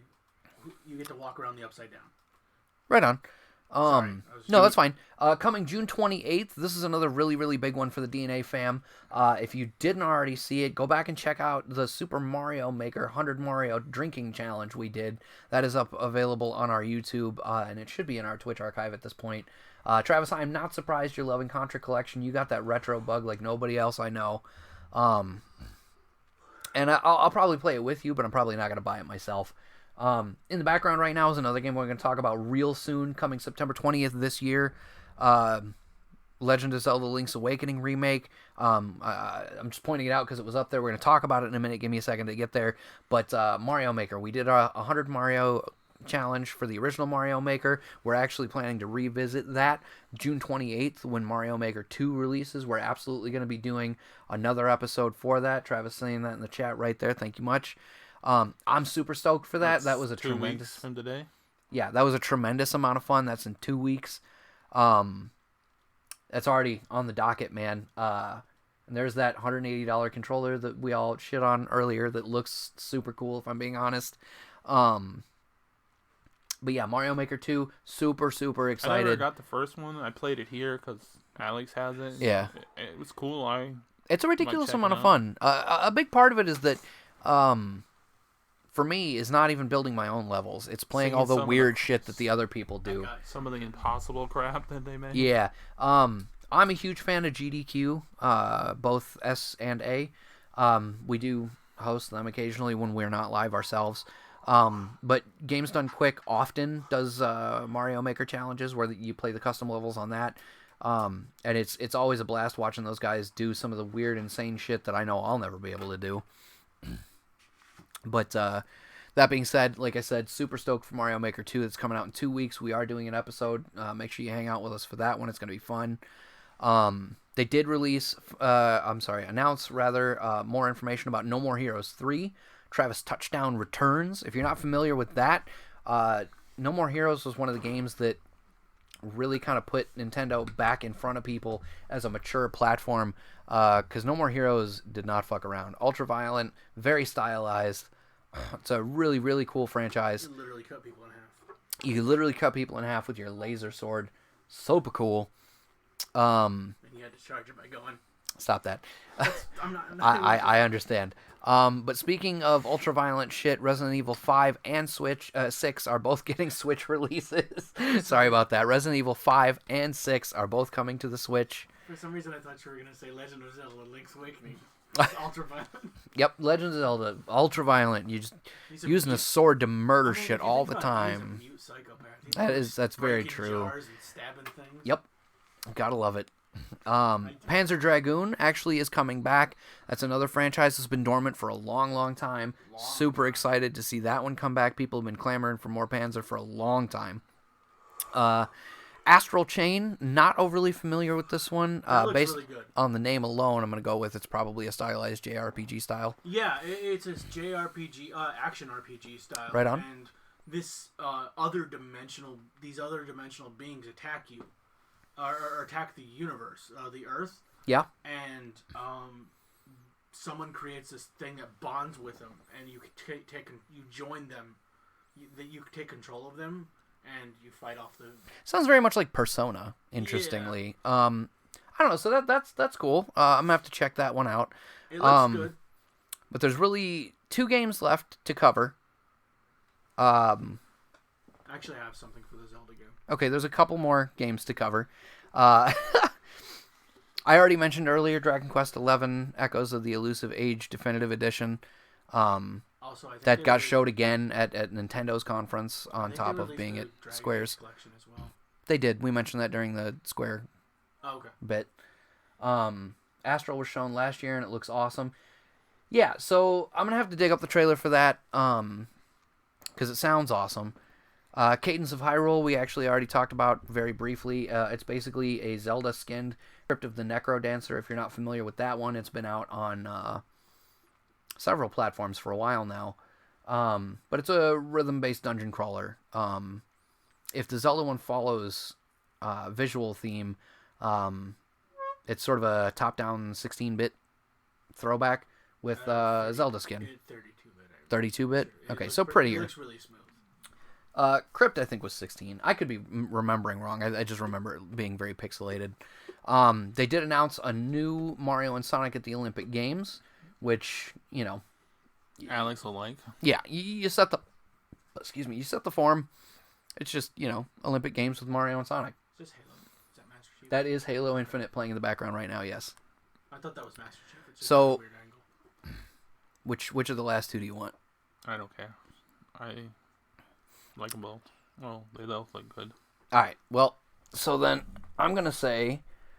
we talked a lot about Square's Marvel's Avengers earlier on. Something that I have not really seen anyone shit on is we got more information about Marvel Ultimate Alliance 3. I'm excited for this. Where they announced a DLC pass, which will include characters from X-Men, the Fantastic Four, and the Marvel Knights comic line. The inclusion of Marvel Knights actually is really exciting to me. It's a very, very underrated series of comics, I think. Marvel Knights is really cool, so I'm really excited to see those characters come to Ultimate Alliance. And again, Switch, couch co-op.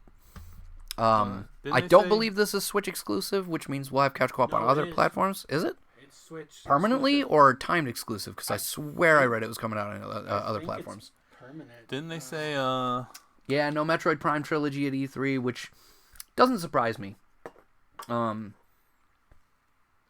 I don't know, that feels like the kind of thing that they're either gonna hold off on and just be like, surprise, here it is, or it's not really as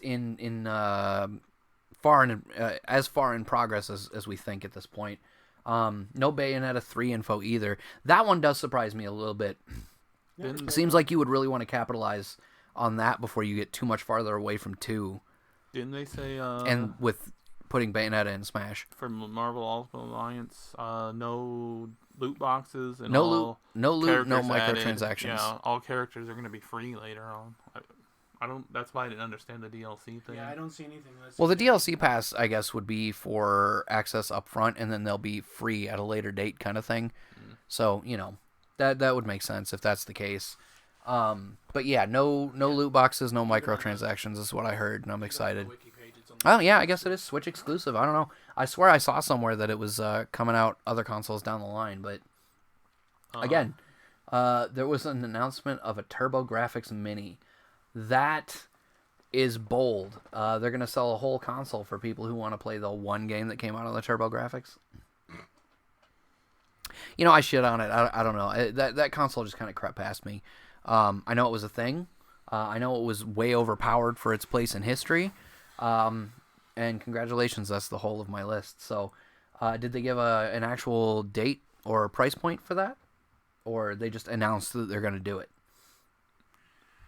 While we wait on that update there, the last thing we're really going to talk about, honestly, I think outside of the mic drop of the Breath of the Wild sequel, this was the biggest thing that Nintendo had to talk about, and that was another Zelda, the remake of Zelda: Link's Awakening. They gave it a release date, which is September 20th, 2019. Had new gameplay footage. September's so big. Yeah, September's going to be a very crowded month. Limited Dreamer Edition, Game Boy Steelbook. Yeah.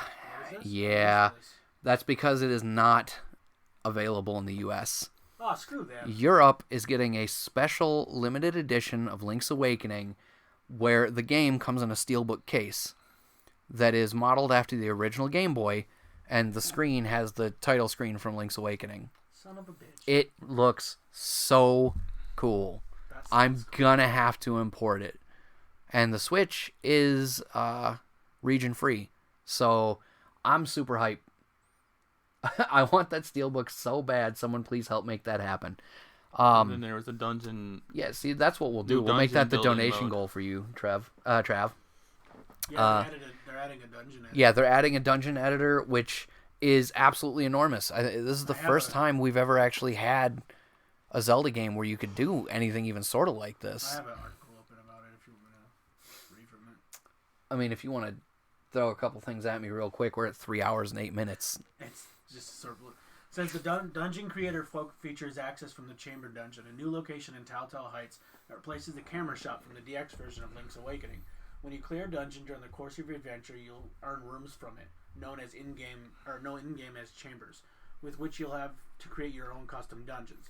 It doesn't appear to be able to that you'll be able to customize the contents of these chambers, but you can arrange them in any order you want, provided your dungeon meets specific basic requirements. For example, each dungeon will need to have an entrance as well as a boss room, and all the doorways within the dungeon must be connected to each doorway. Right on. Okay, so not quite a full-on, Minecraft build your own Mario Maker for Zelda, sure, but that's still pretty cool. Yeah, so you can have get the worst room and just put a whole bunch of them, just screw someone. Just 6 of them back to back. Someone else or yourself? Is it shareable or are these your own? I think they implied that it's shareable with other players. Well, that'll be interesting. Just 6 boss rooms back to back, just boss challenge. So, yeah, 3 hours and 10 minutes later, we have officially talked about everything that was E3. Oh, the Sony section. Oh, yeah, there's... Good night, everybody. There was that Sony section. What you don't see in this doc, Trevor, is that when Travis and I originally put this in, I put a picture of the Joker laughing underneath it from Batman the Animated Series. Because no Sony at E3. This is why we did E3 in multiple episodes last year. Just so we're clear. It was a long ride, and I want to thank everybody that hung out with me and chatted, everyone that donated, everyone that cheered, just everyone that was involved at all. Grav says, but wait, there's more. What are you going to throw at me now? While I'm waiting for him, Rated is still our stream boss, so that's a thing for Wednesday next week. Trevor says, go get that baby out. I'm telling you, get the salad tongs. It's time. Actually, at this point, if she hasn't had it, tell her to wait 19 more minutes. Let the clock roll over. Oh. Because of me? No. I'll explain why. Not on air, though. I'm not having that conversation online. On stream. Tell her to hold it. Yeah, what Kevin said. But thank you again, everybody that hung out with me live. Gravity Well has redeemed a tournament entry. Woo! Hooray! We don't cheer those, but that's cool. Way to get yourself in that tournament, man.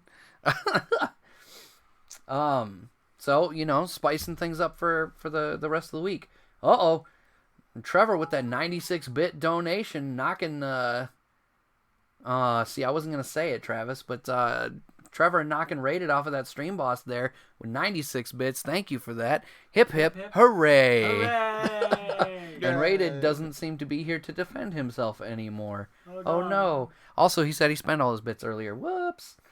Couldn't get 5 more bits, Trevor, to get that? I only had 97. You could have watched an ad. Not on mobile. Yeah, they took it away on All mobile. They're right. gone. Man, that sucks. Yeah. But thank you again, everybody who donated. Thank you for everyone who hung out. And thank you guys all who are checking this out in the aftermath there for the long haul, even if you're watching this in multiple sittings. Twitch reruns, YouTube archive, or I assume we're going to throw this out as an audio podcast as well. Thank you guys so much for supporting us and being part of everything that we do around here at Dosage of Nerd Acumen. Thank you to my special guest, Raven Knight Trevor, for being here on the couch with me like some nerds wouldn't do. Thank you to those nerds, Not So Silent Bob, Kevin, for being here, offering notes from the Peanut Gallery and, side research for the stuff that I didn't have a chance to get to. Thank you, Travis, for that. That makes me feel very good on the inside. I'm both equally infuriating and informative. That's true. I'm going to send you a picture when we go offline, Travis, of what I had to do to my living room to make this show work, because you'll appreciate it, I think. Sorry I didn't have more preparation, but, last second... Surprise, we're doing a show! Surprise I'm going to be on the show for Trevor, I guess. But that's going to be it for me, guys. And thank you, a big thank you to Andrea for allowing Travis to... ignore his pregnant wife. I'm kidding. But seriously, shout out to Andrea, Instagram. But I'm not doing that. My living room's a mess. I'll get the games, but you're not getting my living room on Instagram. But yeah, like I said, shout out to your clan over there. Hopefully you get that healthy baby out of there real soon. And we'll get back to business as usual. So yeah, thanks guys. That's gonna be it. Any parting thoughts from the Miller time? We love you. Is that it? That's nothing from Trevor? Have a good All right. night. Thanks guys. We'll see you later. Also, give me...